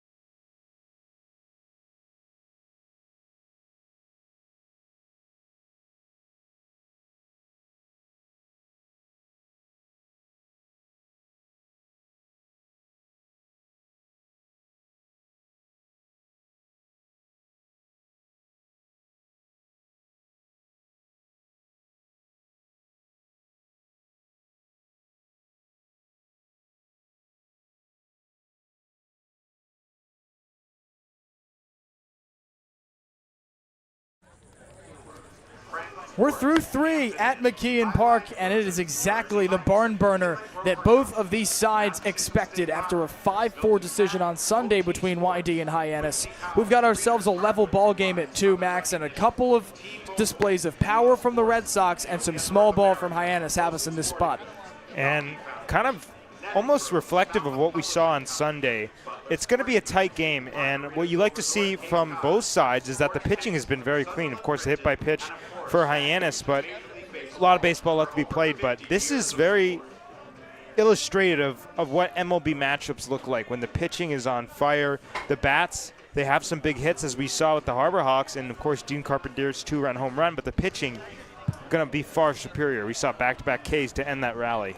It'll be Richie Roman trying to keep that record going for his Harbor Hawks. And in a game where our producers are filling in for one Graham Nash as he recovers from an illness, we hope he's feeling better. We welcome Daniel Bottolino to the broadcast. We'll play Beat D-Bot later in this game. But Richie Roman has settled in D-Bot after a difficult second inning. Yeah, I think that's key, right? I think that's key, right? You're going to have the struggles, and especially being able to bounce back. You know, you give up 4 innings of a 2-run ball. Carricker will take that every night. So if you can, come out and pitch a strong 4th here, it'll be really strong. First batter of the inning shows to bunt. It's A.J. Soldra, 4, 5, and 6 due up for Y-D. That's the best power hitter in the league so far this year, trying to bunt his way on. We see the average there, 368, 4 home runs, OPS over 1,000. He's trying to bunt his way on in his second AB of the game. Interesting move there. League's leader in OPS. And Roman levels the count. Roman has only pitched into the 4th inning once this year. Of course, it came in his lone start this past Friday at Orleans. His prior 3 appearances are all in relief. He's suffered some damage and is able to settle down after it in all 4 appearances. He gets Soldra well ahead of a breaking ball. Roman's got a fastball that tops out at 92, slider that's hovering around the 82 to 84 range in this game. Trying to fend one of the more difficult outs in the Y-D order. 1-2. Chopped. Jeff Luigi, rather, makes out number 1. After the hit by pitch of Garrett Wright in the second, Max, it's been 5 up, 5 down for Richie Roman. And you love the response. We've talked about it, the adjustments that guys have to make. And got a little hairy there with the hit by pitch immediately after the long ball. But since then, and the difference, in my opinion, from what I've seen, has been the early strikes in every at-bat, every count, really jumping ahead and focusing on putting yourself in the driver's seat. It's been huge. Here's the rising junior out of Oklahoma State, Avery Ortiz. The hero from Y-D's win over Hyannis on Sunday with a 2 RBI single in the bottom of the 9th to walk off a 5-4 win. And Max, to stay on the topic of Roman settling in, we heard Charlie say that the bats, they give him that cushion tying the game back up at 2. We saw the confidence is played out on the mound. But as a hitter, how is a dugout going into that next inning trying to make up for the pitcher? And we've talked about how when the bats are going well, it takes pressure off the pitcher. It goes the exact same way. When a guy's shoving on the mound, it takes pressure off you on the plate. And hitting especially is such a mental game. So any opportunity to alleviate any sort of pressure is going to work to your benefit. Ortiz slaps this at Ray Velasquez. A backhanded fire to first for out number 2. Velasquez there, kind of underrated, I feel like, at third base. Able to get in position there, kind of get on that back foot when he fields it to push his momentum and make a strong throw. Just feels very confident and smooth over at third base, which is something you really need. They have a really good left side of this infield through the Harbor Hawks.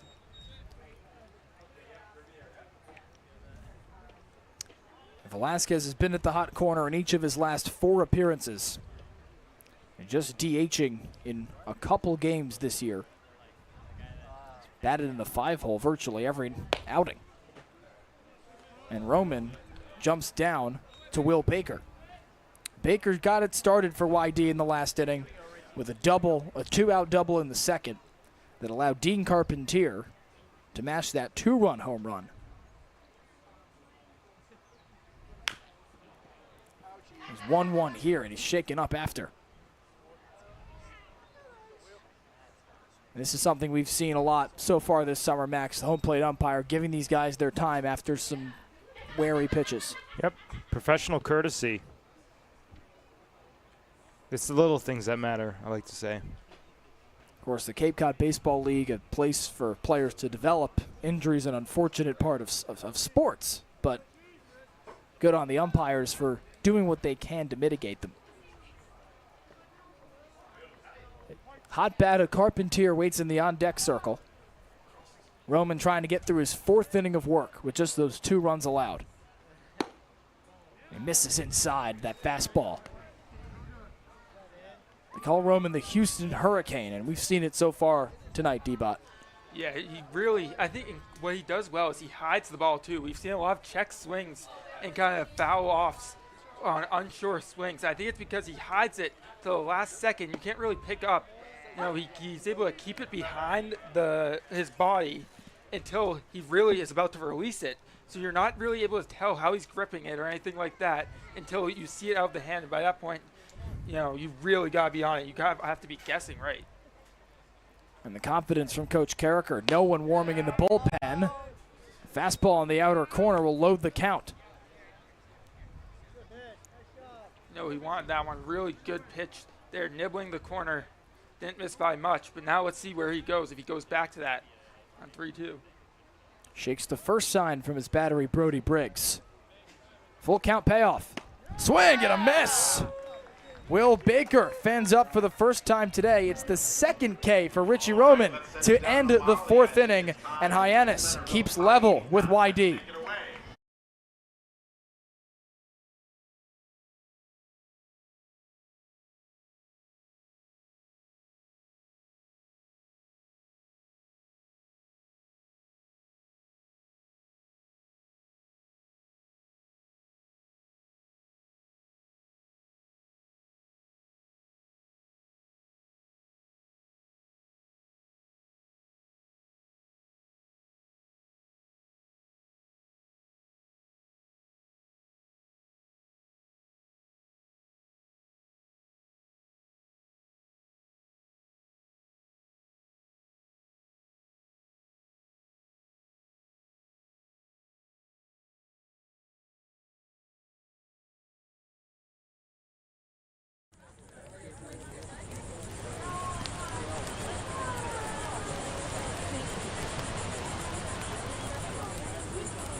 We had bottom 4 at McKeon Park. It's still a level ball game between Y-D and Hyannis. First installment of 2 consecutive games between these teams. They'll go to Red Wilson Field tomorrow, D-Bot, with these stats. We mentioned that the pitching matchup for pitching for Y-D and the batting of Hyannis going to be the key matchup here. Yeah, absolutely. I mean, it's what you love. You love to see, you know, where one team's really good at one thing and then one team's really good at the opposite, and we see it right there. The Harbor Hawks with a 254 team average, which you got to keep in mind, the Cape League is a pitcher's league, right? So 254 through, and also we're not 5 games in, we're 15 games in now. That's really impressive. And for Y-D, I mean, we saw it with Watkins' numbers. They've just been able to shut these offenses down. We saw how hard the Harbor Hawks had to work for 4 in the first meeting. And you saw those records. Y-D, the Cape's only 10-win team atop the East. Hyannis has been stuck at 8 for a couple of games, but they are leading the West Division. 6, 7, and 8 due up for Hyannis. And the 6-man Andrew Williamson takes inside to jump ahead in this count. He flew out his only prior appearance in the 2nd. Feels like he's one swing away from getting really hot. Rising junior out of UCF. Florida boy through and through, a native of St. Petersburg. Fouls it off himself for the first strike. 0 for his last 5 with a strikeout yesterday against Catuit. Sac fly in the 8th against these Y-D Red Sox. Started the season off red hot, D-Bot, and he hasn't been able to rekindle that same fire since. Yeah, and I know you guys have talked about it throughout the season, but that first day, right, we're doing work up here. We're getting ready for the season. They're doing one of their first practices, and we all kind of stopped and dropped our things when he was hitting because we were like, who is this guy just sending balls over the scoreboard with ease? Fouls a bunt. He also likes to do that more frequently than you'd expect from a power hitter. He's got good speed. He was able to get one down in Orleans that created havoc and was able to get on with that. Very capable bunter out of the left side, obviously able to get out of the box a little bit quicker. But interesting they did there with one strike. Finished 3 for 5 with a 2 RBI double and a pair of singles in that Friday at Orleans. By far his best game of the season came against Harwich here at home, for home opener. 2-run blast in the second inning with a walk and a single. That average through 11 games is at 300. You saw it's a shade below that now. And a full count here. He slaps this into left field. A diving Miller can't bring it in. And Williamson with a leadoff single to start the fourth. The second baseman. And now you bring it to the hot bats of the order, Jeff Luigi and Hayden Federico. Those at-bats with runners in scoring position. You hit it where they ain't. That's what they like to say. Andrew Williamson didn't hit it all too hard, didn't hit it all too far, but gets the leadoff base runner for the Hawks. I never specified what that swing was. When I said one swing might be all he needs to get hot. Sometimes it's a little blooper that just has eyes and able to get over the head of a infielder. Jeff Luigi slaps this to second. Could be 2 for Bell. He turns to first. Miller on, and it's not in time. And Luigi able to leg it out, so he reaches on the fielder's choice to trade spots with Andrew Williamson. And that an unfortunate end to that visit back to the base pass D-Pod, but again, it's done its work for Andrew Williamson. Yeah, it's the mental thing. You're not thinking about what happened really when you're thinking about your at-bats at the end of the game or the next day. You're not thinking about that the next play was grounded to a fielder's choice. You're thinking about how you fought off a 2-strike pitch and was able to poke it the other way. First pitch to Hayden Federico finds the zone. Hunter Watkins and Richie Roman both stretching to the fourth inning. Whereas Watkins making his fourth start. Roman just his second. His prior 3 outings have been relief appearances for Hyannis. And Federico nabs this into center field. A wide turn around second for Luigi. But a couple of ducks on the pond for the 9-man Brody Briggs. And this is when the Harbor Hawks are so dangerous, when they're getting hits from the bottom third of their order. And you really just can't take a break, because it gets to the bottom of the order, but you're still getting Hayden Federico, you're still getting Luigi, you're still getting Williamson, and you really can't catch your breath with them, and that's when they're at their best. It also takes pressure off those top of the order guys because they don't feel like they've got to do things. Hey, if they get out, if they strike out, if they have a bad at bat, that's okay because these guys at the bottom of the order have picked them up for a large portion of the season. A mound visit initiated by Garrett Wright, the battery, trying to settle Watkins down. And man in the bullpen for Y-D, it's a righty atop the bump. For Hunter Watkins, this would be a short exit from this game. Stretched to the 5th in each of his prior 2 starts, and out comes the pitching coach for Y-D, Jeff Pickler. Son of the legendary manager for the Red Sox, Scott Pickler. In his 27th season, 6-time Cape Cod Baseball League champion. He's got his Y-D Red Sox atop the East yet again. And Jeff, the pitching coach for the Red Sox, in his first season, most recently spent time with the Cincinnati Reds of MLB as the infield and game planning coach. Moving his services atop the bump to help out Red Sox pitchers. This is such a big at-bat for Brody Briggs, the guy who's been struggling, but who's really put the ball in play well over the last couple weeks. I mean, it seems like every game he's getting robbed of base hits. He got robbed of an RBI single against Harwich. He got robbed on the 22nd. Puts a ball in play here, and it tails foul. And you could see the frustration from Briggs right after that. He thinks he might have gotten an RBI double. But I said, had a couple good at-bats against Harwich. Against Chatham, he was 0 for 5 with at least 3 balls hit really hard. It's just, baseball's so tough. And all it takes is a little bloop to change the narrative. Or you can smoke one, but like that 0.87 average isn't representative of the type of player Brody Briggs is. He is one of his last 12, just 1 strikeout in that span. And so a lot of balls in play, and Max, the scale's just not tipping his way. Yeah, and that's just the one thing that stats don't show. could look at whatever advanced analytics you want, but if you're a scout especially, you could tell if a guy's hitting the ball well, seeing the ball well. Brody Briggs, nothing to hang his head about right now. Trying to get the leadoff man and Jason Walk to the plate. And fouls one straight back. And I think it's kind of weird to say this, but almost you see the team's confidence in him by batting him ninth. Because, you kind of say ninth hitter is kind of like a second leadoff man, right? It's somebody that you want that has the ability to get on base. And he's been walking, right?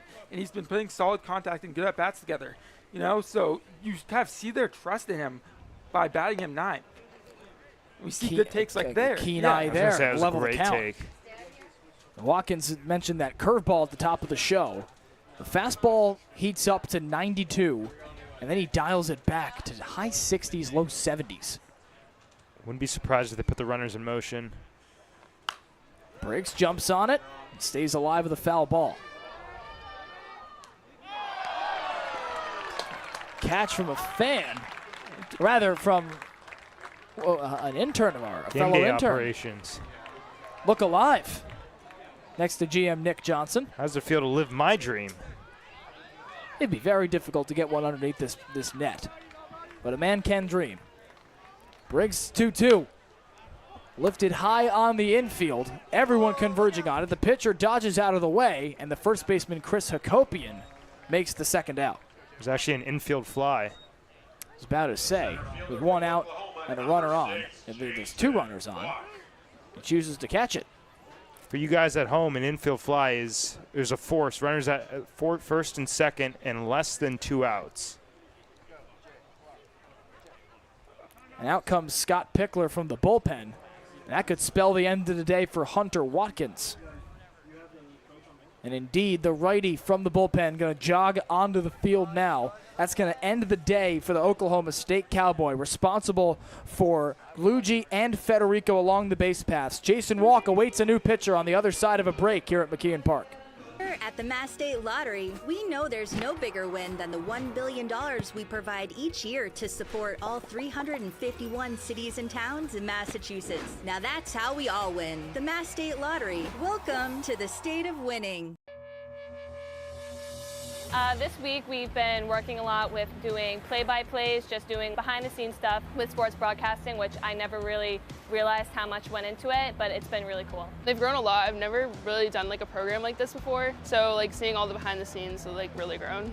I've learned how to really just gain confidence in my play-by-play speaking, and I've learned more terms here when it comes to directing and producing, and I've just had a great time with John Rook. Doing the play-by-play stuff and all that, being with a guy like John Rook, understanding what like the major kind of entails doing this camp, just really a preview for what you do here at Dean or any other college doing broadcasting, so I'm definitely more prepared to make this a job of mine. Resume the bottom of the fourth inning at McKeon Park. It's a new pitcher to toe the rubber for Scott Pickler and Y-D. A hard-throwing righty in Michael Catalano. An Oklahoma Sooner alongside the man he'll face, Jason Walk, the leadoff man up for a third time. A native of Frisco, Texas, did not allow a single run in his final 4 appearances of the season, including a pitching appearance in the Super Regionals against Nebraska. And a senior year in high school where he was the 16th ranked player in the state of Texas. Comes in after 7 1/3 pitch so far this season, last getting in a couple of nights ago, the game before the Red Sox played the Harbor Hawks on Sunday. At ERA just a shade under 4 max. Yeah, and that'll end the line, at least for now. Of course, Hunter Watkins responsible for the 2 men on base, and Andrew Williamson and Federico, but 3 2/3, 6 hits, 2 runs, both earned, and 3 strikeouts. And again, responsible. For the guy who came onto the mound without low of an ERA, you got to tip your cap to the Hawks. They really did their job. Watkins faced the minimum in that first inning, including a strikeout of Jason Walk, who will come to the plate to be the first batter to face his teammate in Michael Catalano. Then hits a batter to start the second. Jeff Luigi brings Gabe Camacho home with a double. Hayden Federico extends that inning, but afterwards Watkins really settled down, just as Richie Roman has for Hyannis. Yeah, and Watkins' big thing was he threw a ton of strikes, 69 pitches, 49 strikes, didn't walk anybody. And when you can keep it in the zone, you're forcing the Harbor Hawks to do something well. You're not giving them anything. They have to perform. And they did a little bit, but overall, I think Pickler would take that outing. Pickler's got a great player going tomorrow as well atop the bump in Brady Hamilton. It's Oklahoma Sooner versus Oklahoma Sooner, and the batter, Jason Walk, goes down early. For Catalano, he said he's looking for more control on his fastball, which hovers at the 95-mile-per-hour range, trying to get more mound presence with the hard pitch that he throws. It seems like he could take over if he refines just a few things there, D-Bot. Only 19 years old. A slice of foul ball from Walk. Yeah, and this is the kind of profile that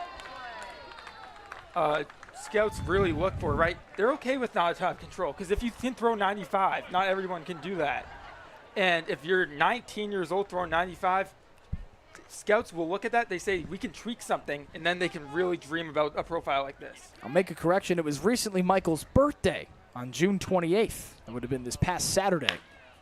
Point remains. Walk taps it towards second. Flip to the short way for Jack Bell to end the inning. Hyannis goes back-to-back frames, stranding runners. This time they strand a couple as it's still a 2-2 game headed to the fifth.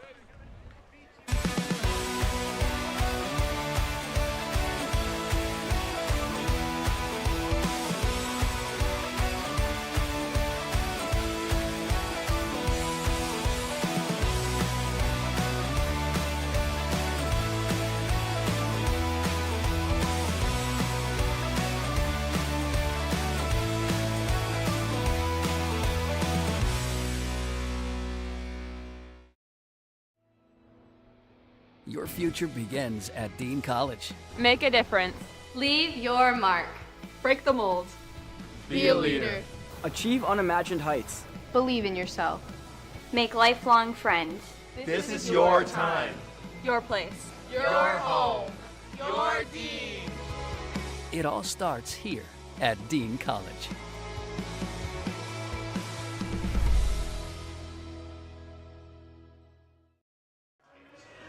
Time for the top of the fifth at McKeon Park. Nice crowd out tonight for what should be a fun holiday weekend all across Cape Cod.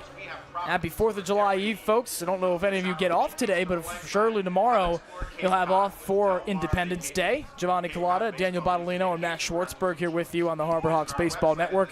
We'll have Y-D here at home at McKeon Park and then go to Red Wilson Field tomorrow for another installment of this matchup. Of course, last year, D-Bot, you were with the team, and a couple of barn burners between these two squads. Yeah, I remember that Y-D game at Y-D, I believe. Harbor Hawks no hit through 8, right? And then we were Pierce Capalla getting on the mound. I remember after that start, he actually tried one of the donut burgers. Oh, the infamous concoction at Red Wilson Field. Oh no. And then, of course, Wahiwa Aloy, who will be hearing his name called in the first round of this year's draft, he was the Harbor Hawk killer. And then the Harbor Hawks got the win on the 4th at home and comeback victory. That team last year, man, they had a lot of fight. A jump on the first ball from Dean Carpentier, already with a home run in this game, and just a few feet shy of a second. It's first out of the 5th instead. He almost did his best Wahiwa Aloy impression. Wahiwa Aloy in that second game, D-Bot, if you remember, hit 3 home runs in a loss to the Harbor Hawks. Yeah, that was incredible. We really saw his talent because, some people say, there's no such thing as a cheap home run on the Cape. But Y-D, if there is a hitter's park on the Cape, it's probably Red Wilson Field.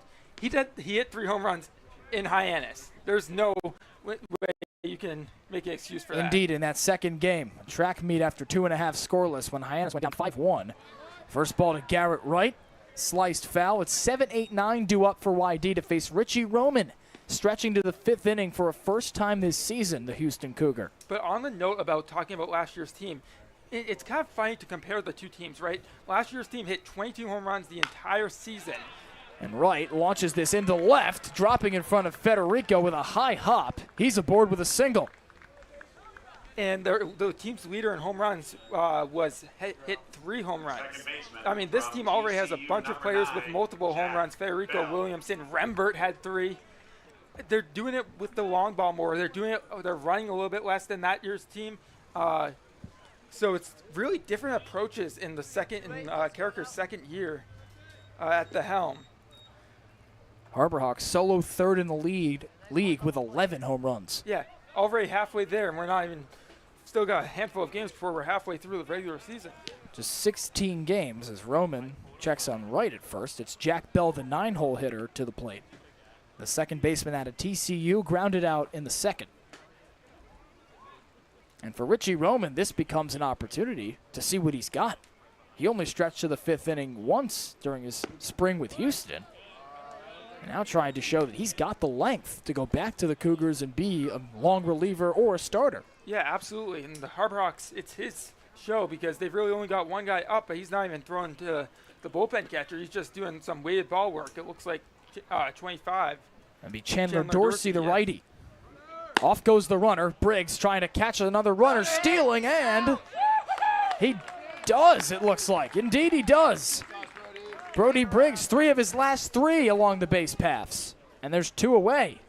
Yeah, it wasn't even the best throw by Briggs. It kind of caught Willits, kind of jammed him a little bit on the receiving end of it because he had to kind of pull back the glove and took him a little while to put the tag down. Certainly wasn't the best jump. And I think Wright could have wanted that one back. There's a shortstop, Willits, coming over to cover. And Jack Bell's still up, and he's ahead 3-0. There's a help for Richie Roman. You're trying to get maybe to the 6th here. I think if he can sell in here and get back in this count.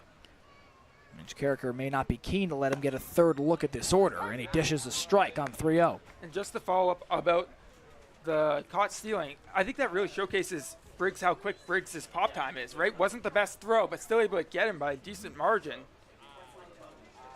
Heavy infield shift to the lefty. A 3-1. And he takes all the way and works a 2-out walk.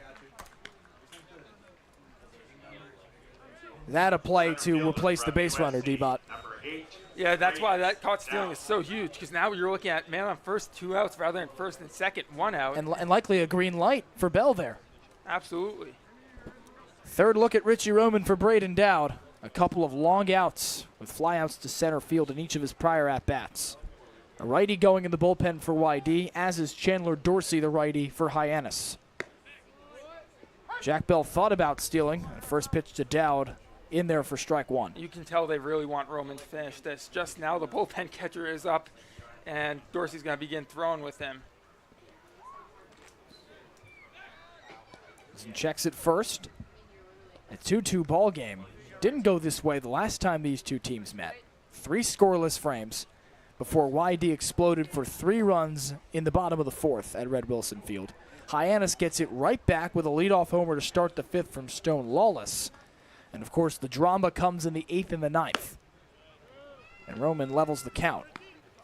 2 runs in the 8th for Hyannis, 2 in the bottom half of the 9th for Y-D. The decisive blow in that heavyweight fight. First teams in each division then, division leaders now as they'll face off for the next 2 days. 1-1. It's lifted into center, takes walk back to the track, similar spot as the first out, and doesn't crash into the wall this time as he makes out number 3. Richie Roman enters the 5th inning for the first time all season, faces 1 above the minimum as we head bottom 5. If you can dream it, if you can cruise in it, if you can summer in it, fish from it, or take it for a day at the beach, we can protect it. The Baldwin Group, protecting the possible. There hasn't been a ton of training when it comes to bat speed or products for players to be able to train bat speed.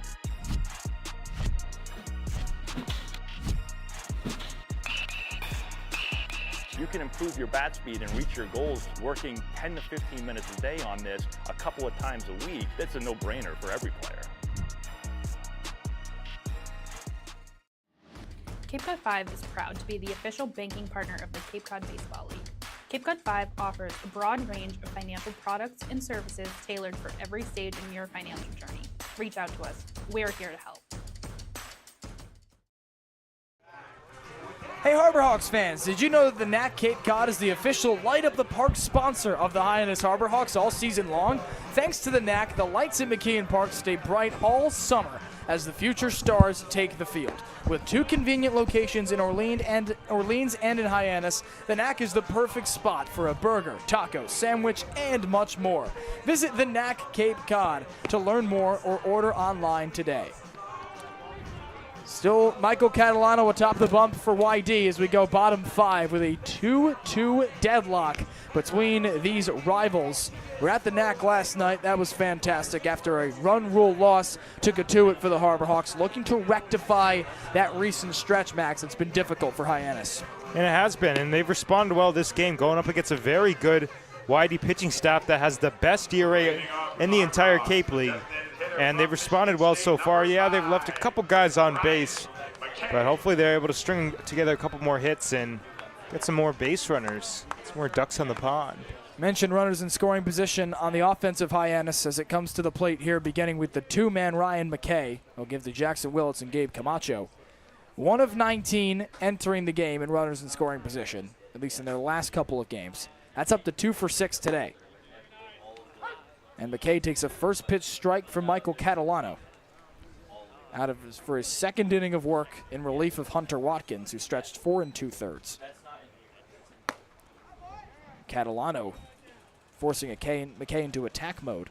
The Oklahoma Sooner coming in for his 3rd appearance of the summer, 7 1/3 innings in just those 2 prior appearances. A hard-throwing righty that tops out at 95, looking to develop more control with the heater. And he uses it to fan McKay here. A 4th strikeout of the game for the Red Sox to start the 5th.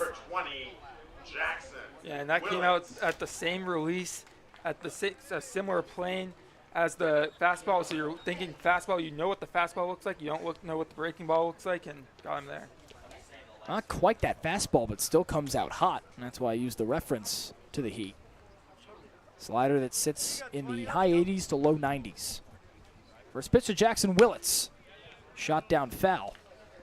And Willits, the perfect remedy, perhaps, Max, to a commanding fastball with the way he works walks. Yeah, it really is. And he's able to put himself in constant advantages through finding the pitch he wants, driving the pitch he wants.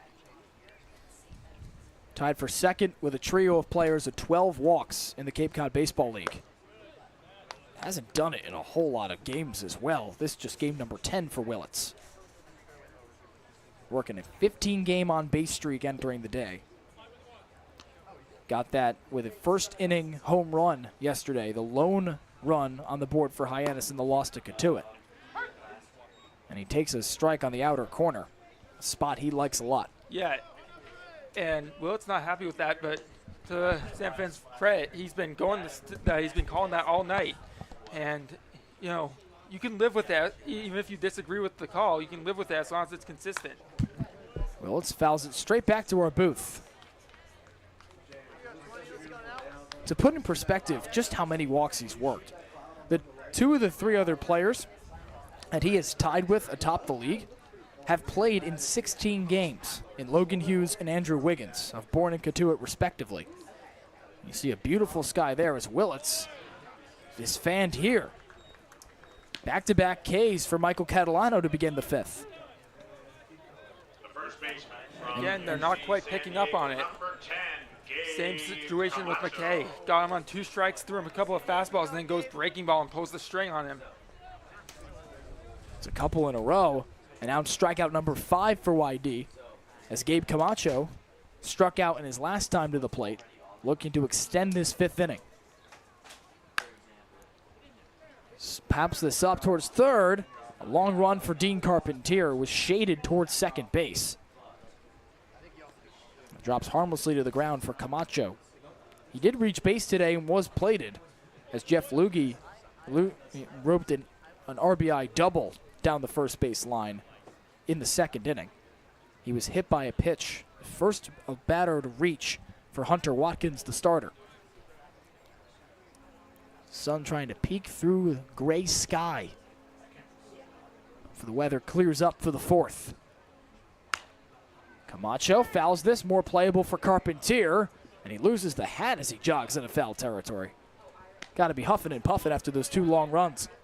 Yeah, he got him jammed a couple of times and able to fight it off just far enough. You can see the power on display for Gabe Camacho. Didn't get to show it a whole lot in his first year at UC San Diego in the Big West Conference after transferring from Pacific. And a California boy through and through as a native of Encinitas, California in San Diego County. Just 7 home runs for the Trident, 10 in his first year with Pacific. He's down 0-2 here.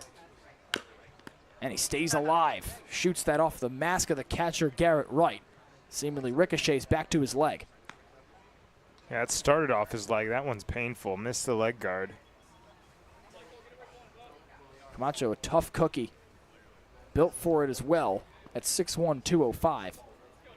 A rising junior who's got a hit in every game but one, including yesterday. Despite the lopsided score in favor of Cotuit, he was 2 for 3 with a pair of singles. Follows up an RBI triple in that Sunday loss to Y-D. 0-2. He shows the discipline there, D-Bot. Yeah, really good approach. We talked about 8th in the Big West this season in on-base percentage. And I think, you know, if he was more of a free swinger, I think we'd see those home run numbers a little bit higher because he has that ability. He has that raw power. Swings through one here as Catalano strikes out the side to end the 5th inning. Still a deadlock at 2 entering the 6th.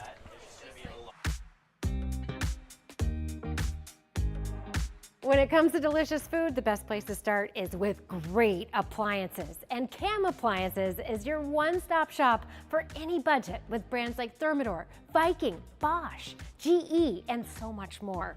CAM Appliances, sales, delivery, installation, and service in the heart of your home with locations in Hyannis, Nantucket, and Hanover.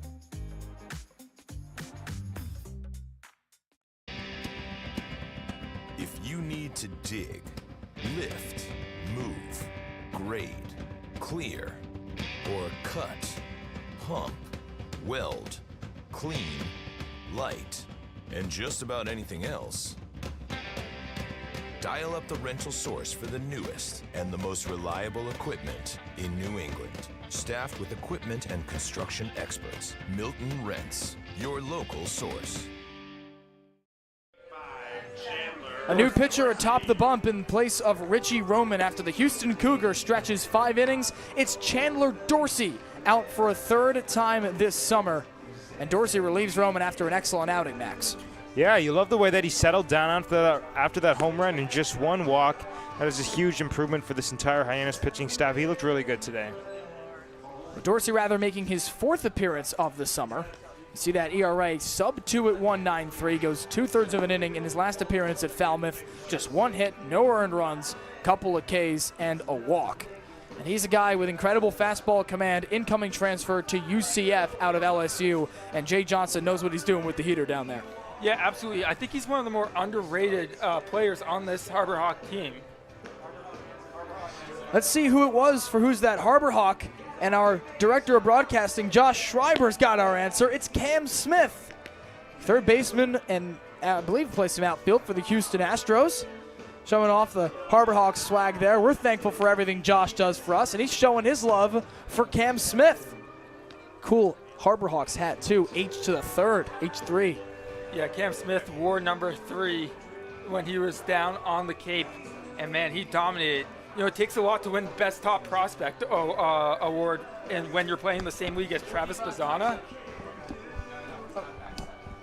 And D-Bot, we're going to do this for the first time while you're live on air. No switching of the headsets this time. Let's play Beat D-Bot here on the Harbor Hawks Baseball Network, as it's 2, 3, and 4 due to the dish for Y-D, looking to break this tie at 2. That record's not looking good, kid. 6 and 8 after a 5-1 start. Yeah, I'm still hanging on to that 5-1 start. Man, it's been rough. Miller jumps on the first pitch, chops to Jackson Willits for out number 1. Your player is in the starting lineup tonight, D-Bot. Out of Bowling Green State, it's the catcher Garrett Wright. What do you got? Bowling Green, the Falcons. We got to confirm that. That's correct. Yeah. Bowling Green State. Yeah, Bowling. He got it. Nobody yeah. calls it Bowling Green State. Well, I'm just reading what's on the note sheet here. I've never heard anyone call Indeed, it is Bowling Green. Yeah, it's Bowling Green. Gave Penn State football a close call at Beaver Stadium this year for you college football nuts. And Chris Hakopian, a baseball nut, flies it to center field for out number 2. About time I get a win. Phew. That's got to feel good, D-Bot. All right, we're going back to the West Coast tomorrow. I will be selecting too. No mercy. D-Bot, for a bonus, I can't give you a win, but for a bonus point to feel good, where is Bowling Green? Oh, that's easy. Middle of America. Come on, Max? Kentucky. Kentucky. Yeah, middle of America. Mid-Atlantic, or that's Metro Athletic Conference. Or you could isn't it? just say Kentucky because I was that's gonna the say state Mid-Atlantic that it Conference. happens to be in. Yeah, but middle of America. Chandler Dorsey trying to go through his first inning of work, 1, 2, 3. I'm not better like, start for AJ Soldra. I'm not like you guys. You know, you guys are from all over the place. All of these other interns come from all over the place down to the Cape. This is in my backyard. This is a melting pot. I haven't traveled the world. This is a melting pot. You've now been in the Cape Cod Baseball League for now 2 years. I have. So you've got the experience of seeing a lot of these schools. Oh, yeah. Maybe playing beat D-Bot with yourself? Yeah, for sure. Going to these games growing up, I certainly did. I'd like to know the number of different schools I've seen play. That'd be a big number. Here's AJ Soldra of Seton Hall, somewhat obscure school. He loses the protective gear on that foul ball. Pirates. Seton Hall is always on the outskirts of the tournament for basketball. Yeah. Big East. A couple years ago, they were the number 8 seed, 2022, I remember. I saw them play at Viejas in San Diego. They looked terrible. For those of you that game. wondering It was how awful. Beat D-Bot would have started, we were sitting down by the net on the third base line preseason, getting ready for Harbor Hawks baseball, and we were just throwing mascots at you, or rather schools at you, and you were rattling off mascots like it was nothing. Doing so well, we had to make it into a game. Yeah, because you guys were throwing Power Conference mascots at me. It's a little bit more difficult this way, but 7 and 8, I think I'm doing better than most people. What's the hardest one that you've gotten this year? Winthrop was my first win, and I was able to get that one super easy. I was pretty happy with that one. NCAA tournament for basketball and baseball, it sounds like are your fortes. Yeah, you know, I couldn't tell you if they have a FCS football program. Full count to AJ Soldra, who's 0 for 2 entering the at-bat. By the way, Seton Hall, very underrated baseball alumni. Okay. Mo Vaughn. Really? Yeah, Mo Vaughn, Wow. Craig Biggio, both played on the same team The more you at know. Seton Hall together. Wow. Here's the current Pirate Soldra, and he is down swinging. A 1-2-3 inning in his first frame of work for Chandler Dorsey. The UCF Knight strides off the mound with a 2-2 tie headed to the bottom of the 6th. When you need to dig, lift, move, cut, or just about anything else, then dial up the rental source staffed with equipment and construction experts. They'll help you get the right machine for the job and make sure it's delivered when and where you need it. With locations across New England and the newest and most reliable inventory, Milton Rents is your local source. When I started teaching on the Cape 30 years ago, you could buy a house on a teacher's salary. But today, teachers, public safety officers, healthcare and hospitality workers, the people who make the Cape work, are struggling to find homes they can afford. And I really worry about the kids who will follow us. I think it's time we learn to do better. If housing on Cape Cod matters to you, join us at capehousingmatters.org. Now a second full frame of work due up for Michael Catalano as the Oklahoma Sooner fanned a couple of his teammates tonight with a strikeout of Jackson Willits in that 5th inning and then a fielder's choice for Jason Walk in the 4th. And he'll face Ray Velasquez, Andrew Williamson, and Jeff Luigi here in the bottom of the 6th, with this game still a square at 2. A second inning home run from Dean Carpentier. And the second inning RBI double from the aforementioned Jeff Luigi, the only couple of runs in this game, as Ray Velasquez will look to get some runs of his own in this inning. First of 2 consecutive games between the Red Sox and the Harbor Hawks. Of course, tomorrow for our nation's birthday, these 2 teams will meet at Red Wilson Field. I'm a big fan of the 4th of July. Who isn't? What's not to like? Summer, steaks, fireworks. And Sherwood manager Mitch Carricker said pregame as Velasquez takes a first pitch strike on the lower corner. He said that there might be some hot dogs and hamburgers in the dugout tomorrow. I mean, dogs don't like the 4th of July. You asked who doesn't like it. Dogs. Aren't hot dogs like pigs, though? Or like, what even is it? Obviously, I'm not talking about hot dogs. I think he was making a joke roof, there. Roof, dogs. Well, moving on from the origins of hot dogs. Coach Carricker said pregame that there's no better place to be than a baseball field for the 4th of July, especially on Cape Cod.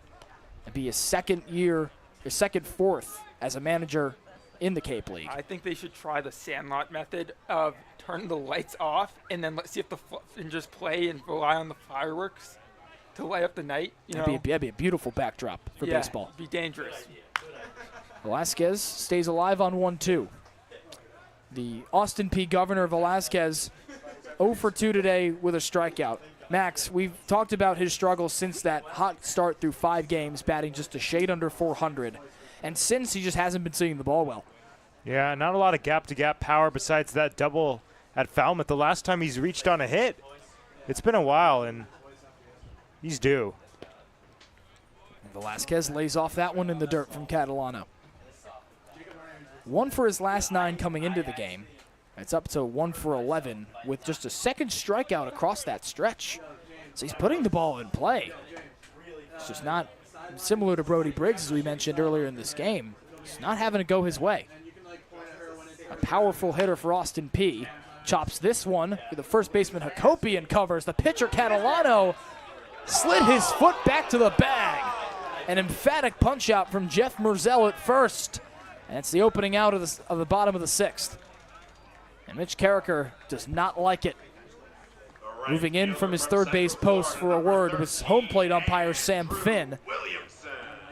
Well, I gotta be honest. I don't think that was Hakopian's ball right there.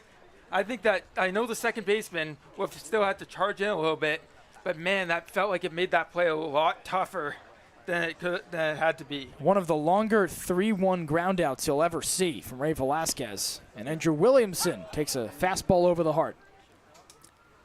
6 up and 6 down for Michael Catalano since relieving Hunter Watkins with 1 out in the 4th inning. And he's quickly ahead 0-2 to the UCF night. Williamson singled his last time up after going hitless in his last 5 at-bats across 2 games. That last hit would have come against Falmouth on the 28th.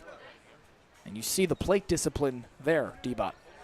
Yeah, really good take there, going with the off-speed. We've seen him get multiple swings and misses for strikeouts on that very pitch. So good job to hold off there. He has a little bit of, in the way that he takes pitches, a little bit like Christian Punch Campbell, out here, and his strikeout number 7 on the game, the 4th for Michael Catalano. In the sense that he's swing, take, like all the way up right until he decides the very last second to take it. Feels like he's going to swing at every pitch. Well, here's a guy on Hyannis that has done nothing but reach against Y-D pitching. Doubled on Hunter Watkins, an RBI for the first run of the game that brought home Gabe Camacho. And then reached on a fielder's choice in the 4th. Continues, Max, a hot start to his first Cape League campaign. Yeah, he's looked really good. Really like the at-bats, and kind of to D-Bot's point, it's that yes, no mindset. He goes no there and levels the count. Let's see him get extended. Let's see him run into a ball right here. To close the point on Williamson, he's 4th on the team with 8 walks. Jeff Lugi's already got 3 of his own. And there's a strike on the lower half. Luigi, a rising sophomore out of Duke, was the Pennsylvania High School Player of the Year at Mechanicsburg High School, out near the state capital of Harrisburg. 1-2. Tapped foul. And there's that plate protection from Luigi you were talking about. Yeah, really good job just to stay alive there. Man, I don't know if you guys hear the hawk noise, the osprey noise in the background. Think that was real? An osprey nest that is harbored on the top of the light post down the first base line. Caca. Luigi will try to stay alive, but the osprey have been the adopted mascots of the Harbor Hawks. In fact, what the Hawks are named for. Yeah, that's what a Harbor Hawk is. Come from the Hyannis Harbor to a nest that they've made atop that light. In fact, when the new lights were built here at McKeon Park in 2010, they made a deck atop the lights specifically for that nest. Somebody read the About section on the Harbor Hawks website. Luigi smokes this towards short. Odd hot for Bell, but he ends the inning. Sling to first at Chris Hakopian. 3 up, 3 down. 9 up and 9 down to start the game for Michael Catalano. We head to the 7th here on the Harbor Hawks Baseball Network. And Ava Fernandez standing by with Ava Blash for more.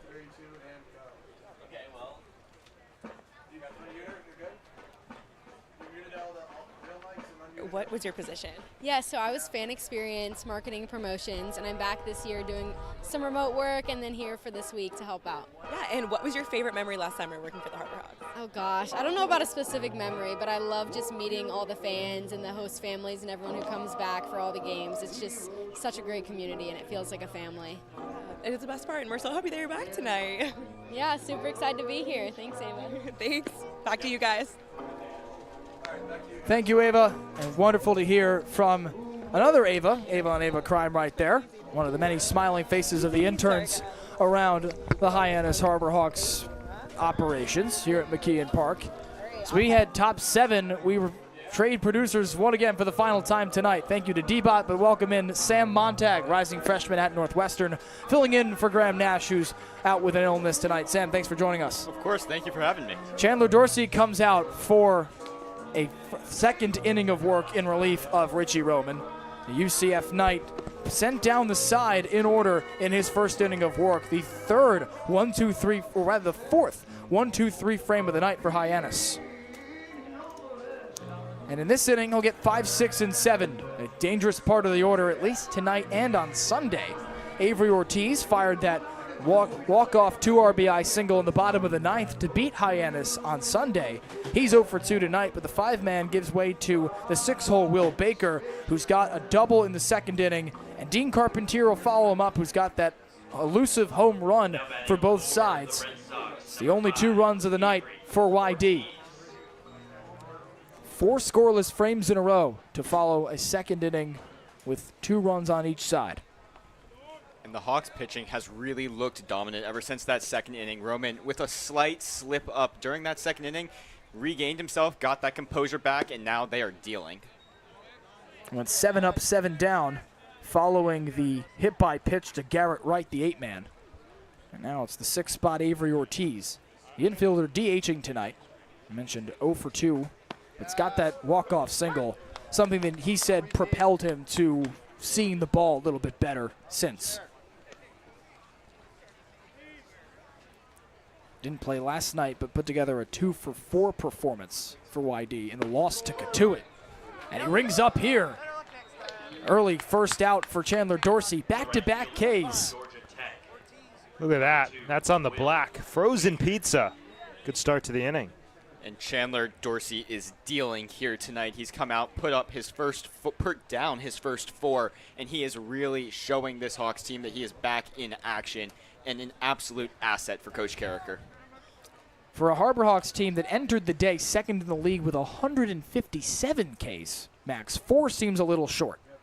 Yeah, but look at the results they're getting. And, you know, in that Harwich game, they struck out 18. They came out with a 2-2 tie largely because the offense left a runner on in each of the last 6 innings. But baseball, it doesn't really matter the way that you get a guy out. If you're getting guys out, that's all that it matters. Will Baker skies this to third. Ray Velasquez on the line makes out number 2. And to add on to that, Max, there's a good saying that a lot of baseball players use, which is on or out in 3. That's 3 pitches. So the goal of a pitcher is really to be efficient, and that's one of the things that we've seen from this Hawks team tonight. They've only used 2 pitchers through 6 2/3 now. That's really going to be crucial for them, especially during this 6-game stretch. And you mentioned the 6-game stretch, Sam, especially when you have the fog out, the off days. yesterday's unfortunate mercy rule loss, this opens up a lot more possibilities for Mitch Carricker, considering there's a lot more arms ready given the events of the last couple of days. Dean Carpentier at the plate. He's got a couple of long balls hit tonight. One left the yard in the second inning. The second was a deep fly out to center field. Jason Walk put his back to the fence. USC Trojan Rising Jr. 0-2 is high from Dorsey.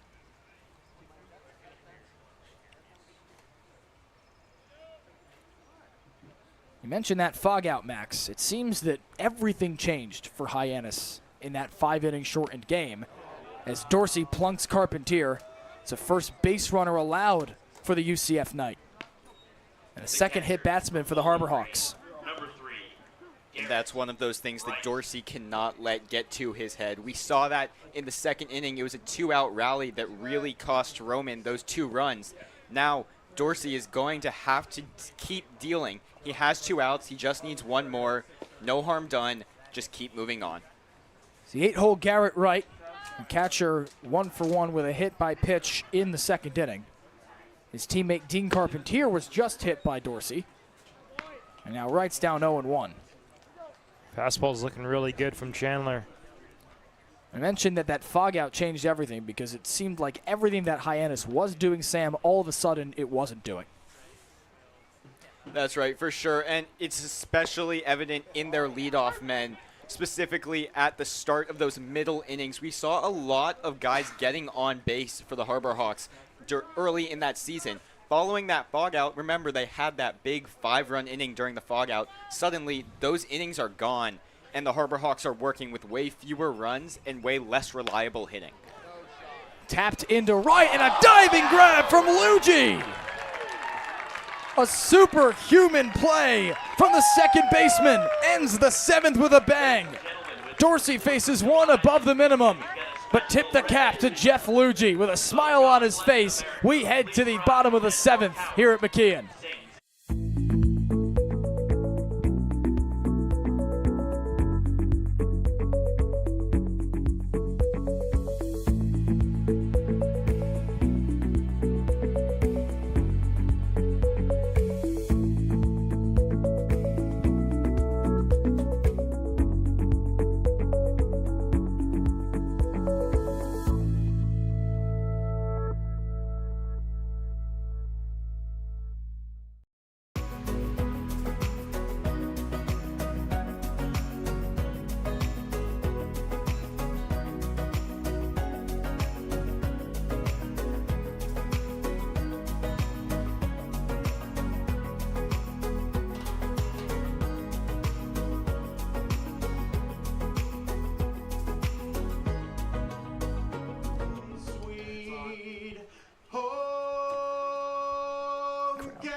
What a beautiful rendition of God Bless America from our PA announcer, Mark. First time this season. We got middle of the 7th inning stretched.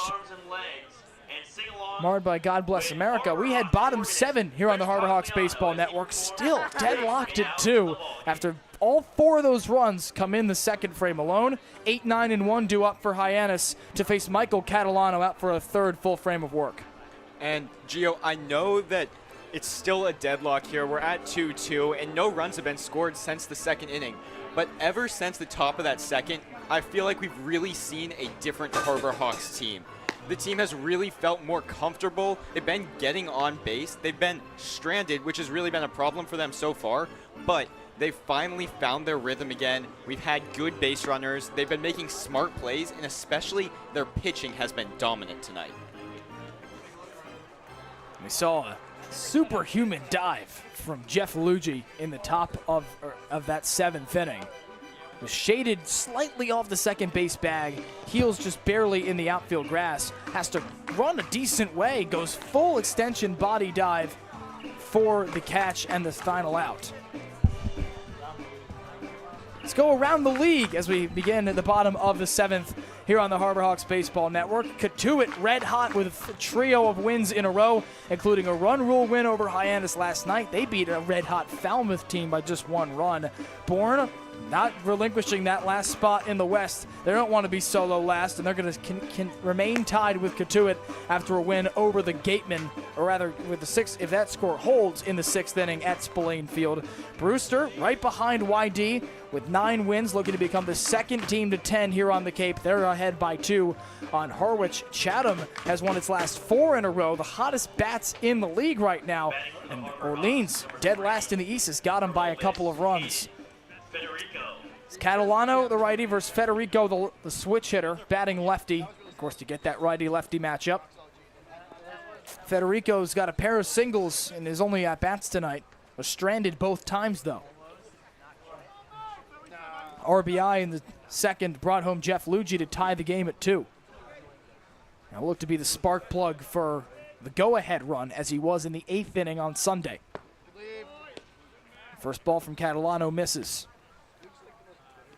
Federico is really one of those players that has settled into the Cape Cod League. He started a little bumpy, but he's really brought it back recently, and his 2-for-2 performance tonight just shows that and confirms it. Go ahead. And Max, you had the chance to play some catch with Hayden Federico, as you were beginning to say. Yeah, tune in at the end of this week for a new segment, Highlight a Hawk, but it was a lot of fun. We met up with Hayden yesterday. Great guy, great egg, and it's just been awesome, listening to him, especially talk about switch hitting. Cracks this to first. Chris Hakopian spins into the bag for out number 1. Told us that he actually began switch hitting late. It was about 13-14 when it happened, and it was a tough struggle at first. Of course, it's kind of a dying art. We've talked about it a lot in the booth. It seems like now more than ever, guys are just picking a side and sticking with it. But he had inspiration from Francisco Lindor, Jose Ramirez, 2 greats in MLB right now. And, yeah, it's just the adjustments that he's made at such a young age. He's only 19 years old, all SEC freshman team. It's so impressive. Brody Briggs watches a first pitch heater clip the inner corner. And Federico, before he was all SEC freshman for the Rebels, started his college career red hot with appearances at second base and left. 11 hits in a row to begin his time in the SEC. Credits his time playing football at West Monroe High School in Louisiana for a lot of that athleticism. How about these stats? 3,000 yards, 36 pass touchdowns, 23 rushing. And Brody Briggs rung up on 3 pitches. He told us that he actually likes football more than baseball, but he wanted to play a sport at the highest level possible, and that door is only open to him through baseball. And this guy, it's unbelievable. He's also the valedictorian at his high school. So football star, baseball star, valedictorian. I mean, I asked him, I said, how did you even have time to sleep? Like, unbelievable. Flip the order for Hyannis, and Jason Walk takes a first pitch strike. Athlete on and off the field, Hayden Federico. Strikeout number 8, as I mentioned, for Yarmouth Dennis. It's the 5th of this relief outing for Michael Catalano. And the Harbor Hawks have not liked this strike zone all night long, but to their credit, unfortunately, it's been consistent. And while they may not like it, it's been consistently outside and a little bit high the entire night. It's one of those things that, unfortunately, you just have to adjust to because it's really difficult to argue those calls. You got to find a way to get a piece of it, foul it off, and force the pitcher to make a mistake. Sam, if you're Jason Walk, how are you personally adjusting to that right now? I'm knowing that with my count at 2-1, it's still mine, and now with that 2-2 count, you're going to have to really expand the zone. It's something that we talked to Jackson Willits about a little bit earlier. He focuses on keeping that zone small, but because you're a little bit unaware of where the strike zone is tonight, you're going to have to expand, and you're going to have to be swinging at pitches that are anywhere close because you don't want to be rung up, and you don't want to leave that decision to the umpire. Walk avoided it there. He runs the count full. 1 for 3 with a single in the 3rd. He was stranded. A couple of strikeouts from Camacho and Velasquez. Ryan McKay waits on deck. If Jason Watkins spark a 2-out rally, something that Hyannis has done well this year so far, would give him a lead in the late innings, and to be specific, in the late 3 innings, just as it got that lead on Sunday with 2 runs in the 8th. One of them scored Ryan McKay. 3-2 from Catalano. Swing and a miss. Strike 3. 3 up, 3 down for the second consecutive inning. He has fanned each of the 11 batters he has faced, and he is dealing as we head to the 8th.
The top of the 8th begins with a debut from the rising sophomore out of Oregon State in Zach Edwards, native of Riverton, Utah.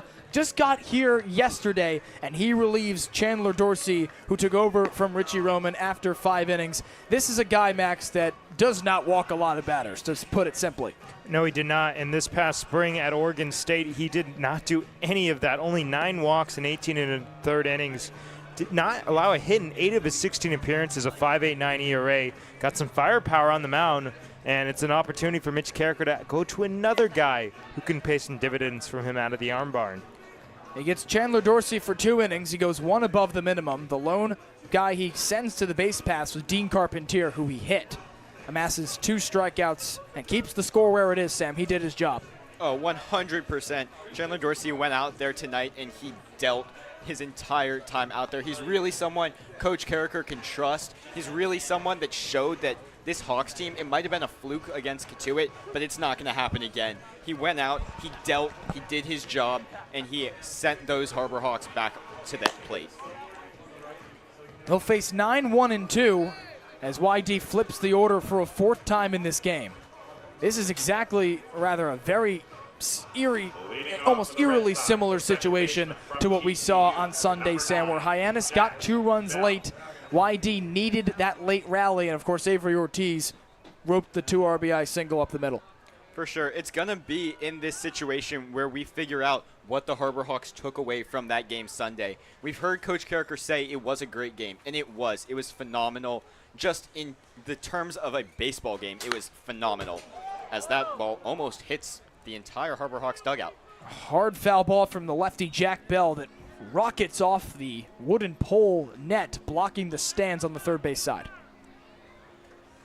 But it's going to be these final innings where we figure out if the Harbor Hawks really took something away. It was a great game, but they still lost it. And so they need to come back stronger here tonight. They need to prep, and then they need to go into tomorrow with some more momentum. Mitch Carricker didn't seem all too disappointed outside the immediate for losing a game like that, as he said. And a great breaking ball from Zach Edwards there. Jack Bell, a Texan through and through, native of Corpus Christi, goes to TCU. He stays alive. They're going to call that a drop strike 3. Briggs, throw down to first, not in time.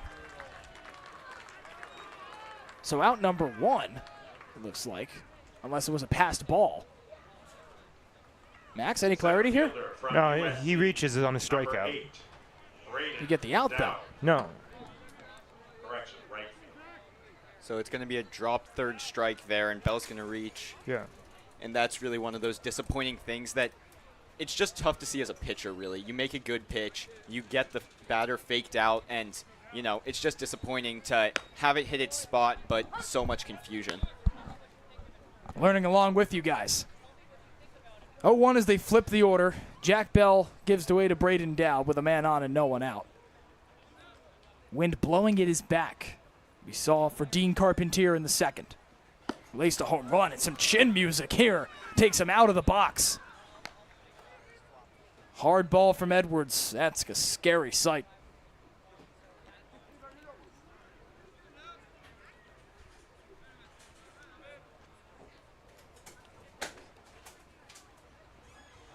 Down in the transfer portal out of USC.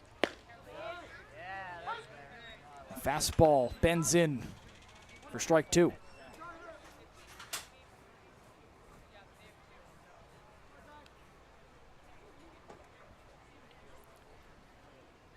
Trying to strand Bell at first after the drop, strike 3. He legged it out as Briggs' throw was late. And more chin music here. Obviously not the intended miss there, Max. Yeah, it's not. And kind of back to Sam's point, when you strike a guy out, it's so frustrating if you're not able to get the out for it. So he's going to really have to turn the page and redial in. The wind mounting, as you see on our center field shot, and the fastball mounts for Zach Edwards to the tune of a first strikeout. Second strikeout. Could potentially have a 4-strikeout inning. It's very rare. Not a common thing, but definitely a possibility, as Zach Edwards' fastball seems to be only moderately in his control, but also so hard that batters are just forced to swing at it, almost in a chance to defend themselves.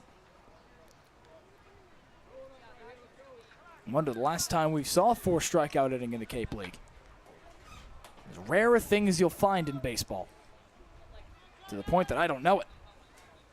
Runner thought about it, and Cody Miller takes the first pitch strike on the inner half.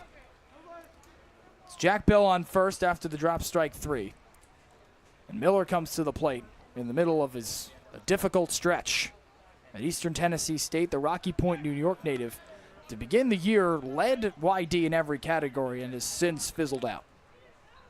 And that's one of those things that's going to happen during your time on the Cape. Batters are going to get super hot, and then they'll cool off occasionally. Likely that Miller will at some point get hot once again. It's a long season, like you guys have said. But, you know, there's time within there to get hot, slow down, vice versa, all of it. Led the team in RBIs, hits, runs, and tied for that league lead in RBI with 9 through 12 games. And has stayed put as he's played 3 more. 1-1. Breaking ball, misses that lower corner.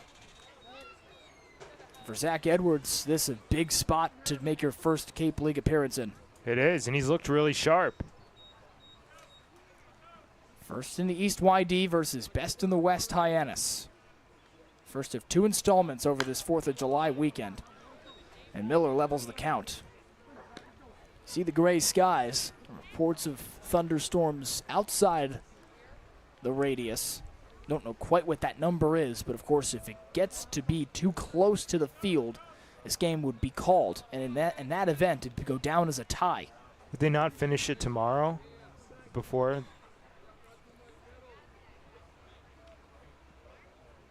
2-2. Swing and a miss, strike 3. There's this back-to-back Ks for Hyannis, and all of a sudden they're at 7. Well, let's see a 4-strikeout inning. An opportunity here. 3 in a row. It's in play for Zach Edwards. What a start. And the one thing that I'm loving from Zach Edwards right now is his tunneling. He is pitching all over that strike zone. He's messing up the batter's eye. He's changing speeds. He's doing a phenomenal job of keeping these batters off balance, and it shows here as he has 3 strikeouts already in this inning. Chris Hakopian trying to extend it. Wind mounting, the weather staving off for now. The incoming Texas A&M Aggies had his toughest day at the plate in recent games, 0 for 3. Against Hyannis, he was 0 for 4, but he did reach on a walk. And he'll continue it here. He spikes the bat as Jeff Luigi makes an easier fly out this time. Strikeouts in 3 of the 4 batters that Zach Edwards faces to start his Cape League season with the Harbor Hawks. We had bottom 8, still tied at 2. You can make any bat feel lighter by adding a velo puck knob. Instead of having to go get a whole entirely new bat, you can simply add the puck to it. Players can use this with any bat. It's basically going to shift the weight of the bat a little bit more towards the hands. Players are able to hit the ball a lot harder just by simply adding the puck on.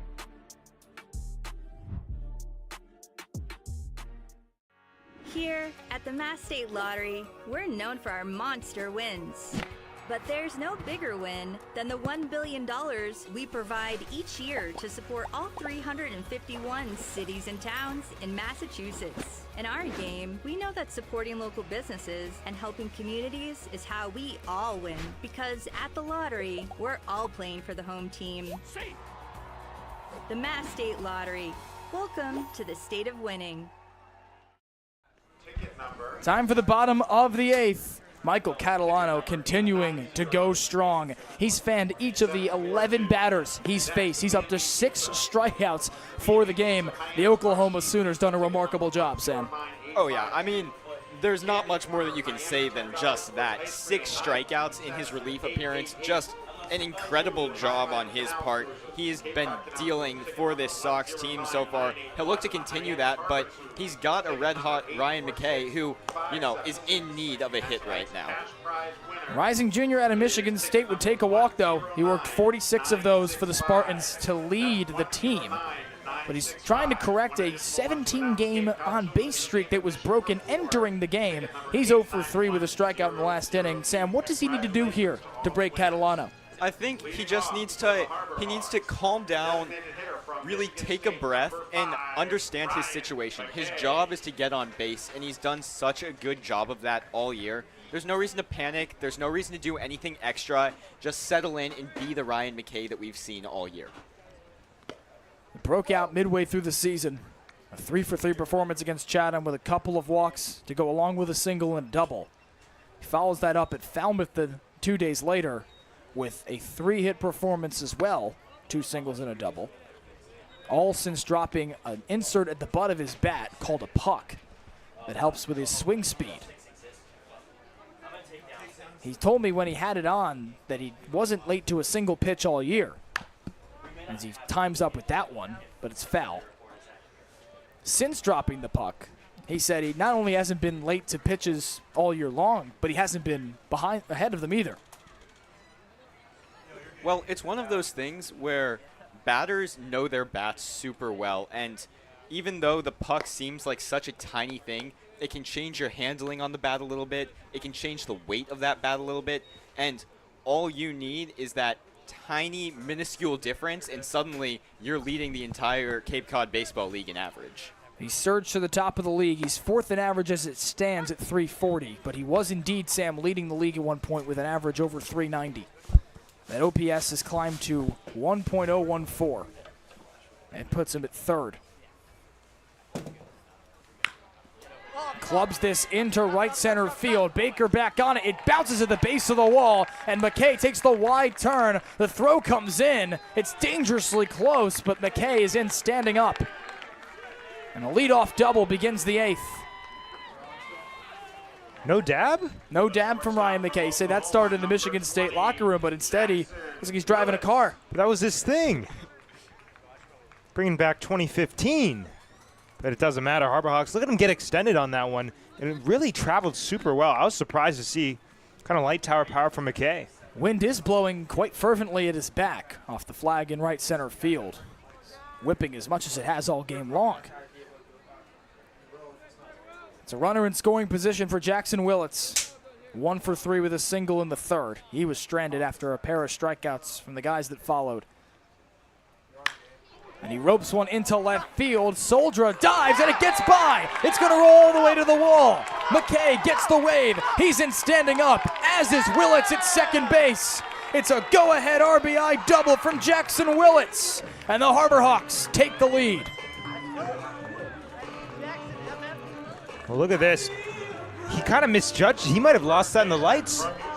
I think he lost it in the lights, and Ryan McKay should be counting his lucky stars because he did not freeze on the line drive. He was already halfway there.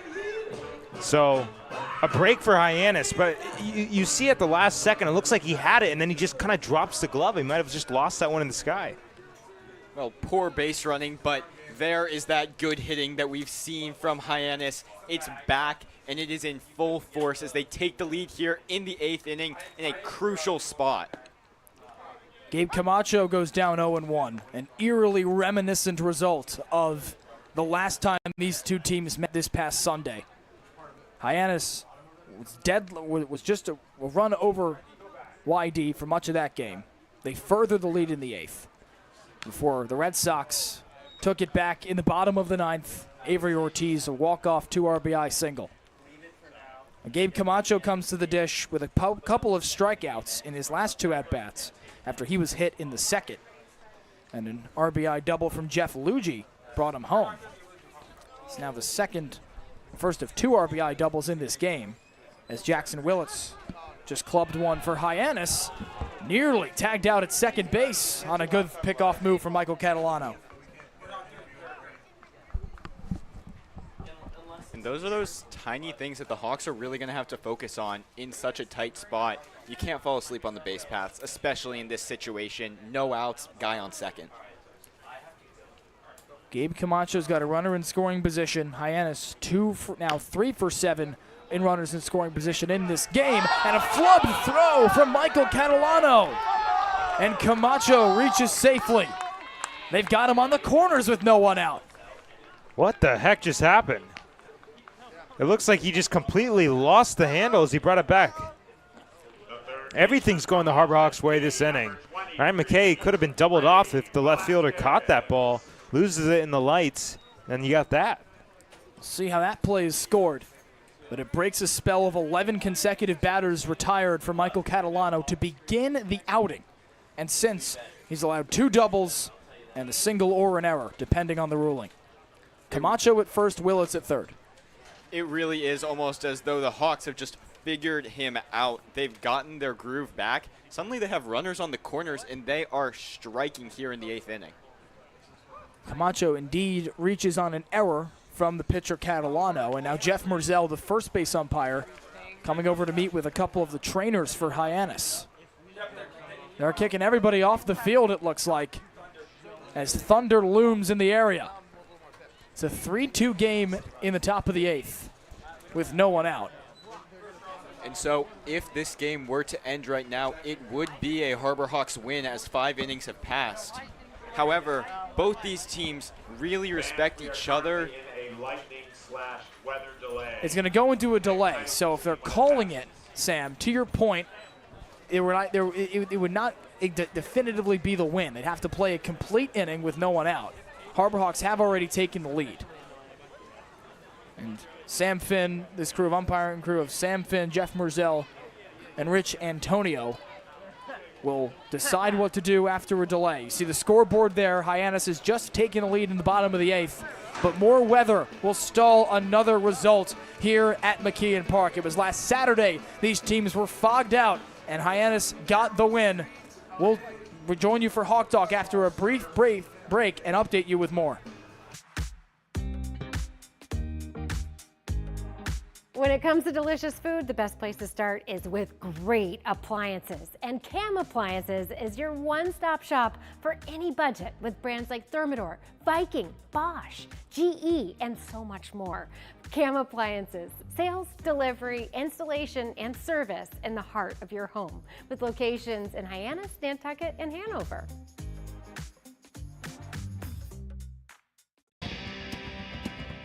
If you need to dig, lift, move, grade, clear, or cut, pump, weld, clean, light, and just about anything else, dial up the rental source for the newest and the most reliable equipment in New England. Staffed with equipment and construction experts, Milton Rents, your local source.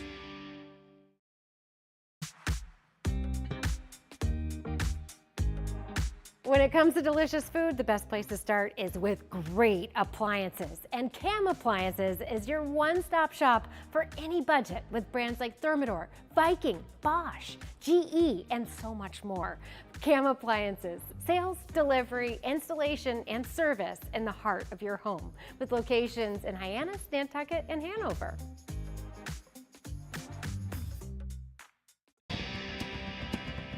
If you need to dig, lift, move, grade, clear, or cut, pump, weld, clean, light, and just about anything else, dial up the rental source for the newest and the most reliable equipment in New England. staffed with equipment and construction experts. Milton Rents, your local source.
We welcome you back inside the broadcast booth at McKeon Park. After another weather delay, we'll shorten a home game here at McKeon Park. Thunder and lightning in the area. Going to put this game on a hold for now. We still have no official word as to the status of this game. So currently 3-2 Hyannis over Y-D. First of two games between these two squads over the next 2 days. Giovanni Collada with Max Schwartzberg for another mid-game Hawk Talk. We keep doing these live, Max, and now we've had two so far that have become mid-game. Yeah, it's been pretty crazy the way that everything has worked out. But how about Hyannis and the way that this bats have really woken up in the later innings, especially the pitching staff. One strikeout on the day, that's got to be so refreshing, especially after you take into account what happened yesterday, Gio.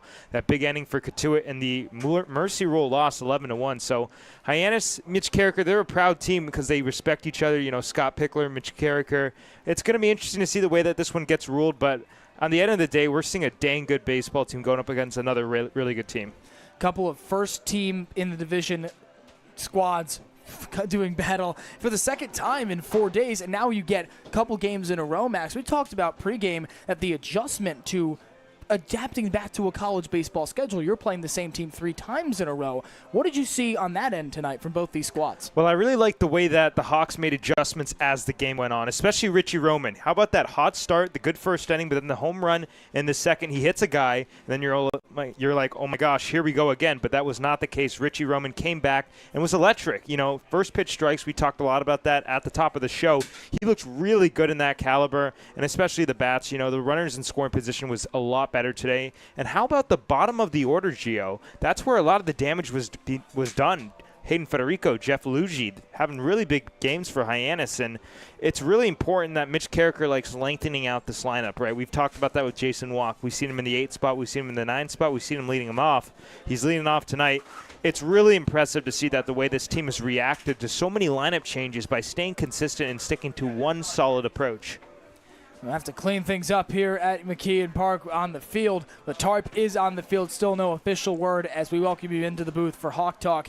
We mentioned Hayden Federico. This is a guy, Max, that you got to do Highlight a Hawk with, your first installment of that great series that'll come out tomorrow with the Ole Miss Rebel rising sophomore. He continues to, in sporadic appearances, seemingly taking a day off here and there for the last week or so now. He continues to deliver as though he's playing every day. He's got 2 more singles tonight. Absolutely, and Hayden told me that the adjustment from going from high school to a Power 4 SEC conference freshman all-team, he was unbelievable. And it honestly wasn't too big of a jump because he's just such a level-headed guy. He's faced really tough competition, of course, going to a high school like he did in West Monroe, Louisiana. But just the ability for Federico to have such a cool, calm, collected mindset at 19 years of age, it's just such an impressive person. It's even more of an impressive person than it is a baseball player, and that's hard to say considering how dang good he is at baseball, right? Baseball and football player, was the valedictorian of West Monroe High School a couple of years ago. Let's turn to the Red Sox because we've seen this team now on Sunday, and we being the Harbor Hawks, going up to now a couple of games in a row here across this holiday weekend. You pitch their ace in Hunter Watkins. He gives way to Michael Catalano, who goes 11 up, 11 down in relief of Watkins. Started to get some trouble in that 8th inning before the weather put a stop to it, Max. And this is a Y-D pitching staff that, frankly, no one's been able to hit over the couple of games of this Cape League, last couple games of this Cape League season. How do you think Y-D fared against them tonight? I think Y-D did a good job, especially because while Hyannis has been struggling as of late, they still are the Cape League leaders in batting average. They're still a dangerous offense that, at any certain time could go off. And I really like Hyannis' approach tonight. We've talked a lot about attacking the first pitch, about going ahead early in counts. We saw that a lot tonight. Of course, Matt Muir not in the lineup, and he's a guy who is almost always swinging at that first pitch. But just the way that the Harbor Hawks had super calm, cool, collected at-bats and were able to go up against one of the Cape League ERA leaders was so impressive to see. It was a really level-headed approach, and especially going into tomorrow, of course, we're going to have to see how the official ruling of this game ends. The Harbor Hawks have to have some confidence knowing they fared this well against that dang good of a pitcher. So we still wait for word on the status of this 3-2 game here with no one out in the bottom of the 8th inning. The Harbor Hawks just played it across that go-ahead run, and so if the game did end, it would be a Harbor Hawks victory, the first since a couple days ago prior to the Harwich game. They tie, and then you get the loss to Y-D mixed in there as well, Max. And let's take a look at how the runs were scored for these couple of teams. Dean Carpentier's 2-run shot in the second. Those are the only scoring for Y-D. Keep it nice and simple. For Hyannis, it's a couple of RBI doubles that bring guys across. Hayden Federico's RBI single plates Jeff Luigi after he got Gabe Camacho home. And then just a couple moments ago, back-to-back doubles from Ryan McKay and Jackson Willits have Hyannis up 3-2. And I talked with manager Mitch Carricker after yesterday's game, and I said, what wasn't working? He said, nothing worked. An 11-1 loss in 7 innings, of course, especially with the offensive point of view. Of course, the pitching, that was the real blemish there. Nothing was going for the Hyannis offense. And something that we talked about this season is having your approach stay steady even through adversity because, you want to hit the 2-run home run when nobody's on base. You want to do a big impact, and especially when you come off a loss like that. Hyannis are not playing the best brand of baseballs in a game where they struck out 18 at Harwich and were not able to get the win. They ended that one in a 2-2 tie in 10 innings. This is a team that's hungry for runs, and they know that coming into a game against Y-D that with a pitching staff that leads the league in the lowest ERA, it's not going to be easy to come by, right, Gio? And I really like the way that they tried to do the little things right. Play a little bit of small ball. We saw a couple bunt attempts. We saw moving the runners over with less than 2 outs, getting them over to third base. It was really impressive to see that Hyannis, while they haven't been playing the best brand of baseball, at least offensively, they're still sticking to a consistent approach that will carry them through the rest of the season. And we'll see what they get to do if they can continue tonight. We'll take a quick break here on the Harbor Hawks Baseball Network and return as Hawk Talk continues, still awaiting an update at the status of this 3-2 score between Y-D and Hyannis at McKeon Park. Don't go anywhere. We'll be back in a moment.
Welcome you back to the Harbor Hawks Baseball Network. This game is currently stopped, seeing lightning in the sky as it looms over McKeon Park. This game at a 3-2 score between Hyannis and Y-D. First of 2 straight games these teams will play on this 4th of July weekend. We welcome you into the broadcast booth now. Giovanni Collada with Max Schwartzberg. And Max, we were talking before we went to break just there about the pitching staff for Hyannis, how it's quelled a very difficult Y-D batting order to face. Richie Roman especially suffered some early adversity and really settled in. Yeah, and you like to see it, especially after the way the Orleans start went. He went two innings where he faced the minimum against Orleans on June 27th. He looked great. Then he started walking a couple guys that they got hit hard, and it was a big adjustment for him, and he wasn't able to stay in that game long. But then he turned the page here. He stayed strong after that tough second inning, and especially the home run, then the hit by pitch, Gio.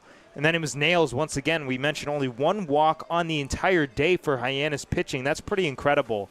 And Richie Roman, you mentioned it at the top of the show, the flowers where it's due. And he gets his flowers, of course. But, Max, that also has to have an impact on the rest of the team when you get a start into the 5th inning like that. Yeah, it fires you up. You know, you're looking to your guy every 5th day to take you into at least the 5th inning, and especially in the Cape Cod Baseball League where guys are coming in, guys are coming out. If you have your everyday guy where everybody knows his tendencies, everybody knows his pitches, and he's able to give you consistency, it's huge. And Richie Roman did exactly that tonight.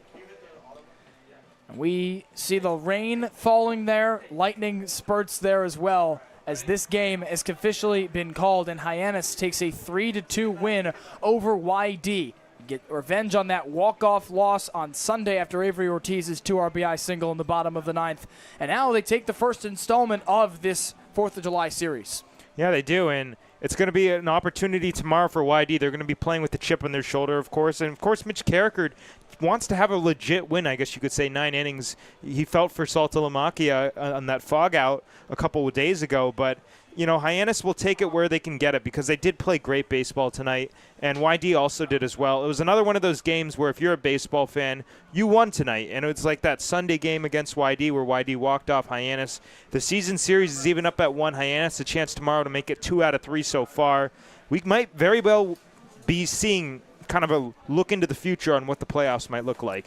Richie Roman grabs the win. It's an unfortunate loss for Michael Catalano as he squandered the lead in that 8th inning before Hyannis was delayed by weather for the 2nd time in 5 days. We'll take a quick break and be back with a live Hawk Talk. Max Schwartzberg and Sam Montag will take you through this game as we go into July 4th. Stick around, folks. Hawk Talk is next.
Thanks, guys, and welcome back. Due to the unfortunate circumstances of the weather, we will not have a live Hawk Talk postgame for you, and that will do it for our broadcast. For our entire crew of Charlie Adams, Sam Montag, Daniel Bottolino, thanks to the producers for filling in for Graham Nash tonight so well across that entire game. It's called in 8 innings, unfortunately, as the lightning and the rain come down. For Max Schwartzberg, for our sideline reporters, Ava Fernandez and Ethan Wax, I'm Giovanni Collada saying so long, and we'll see you tomorrow on July 4th.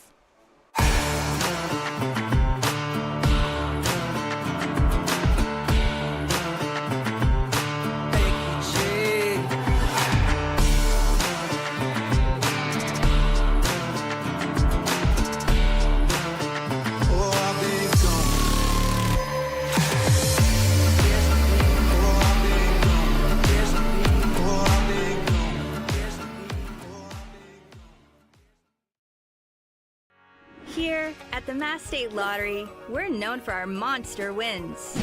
But there's no bigger win than the $1 billion we provide each year to support all 351 cities and towns in Massachusetts. In our game, we know that supporting local businesses and helping communities is how we all win. Because at the lottery, we're all playing for the home team.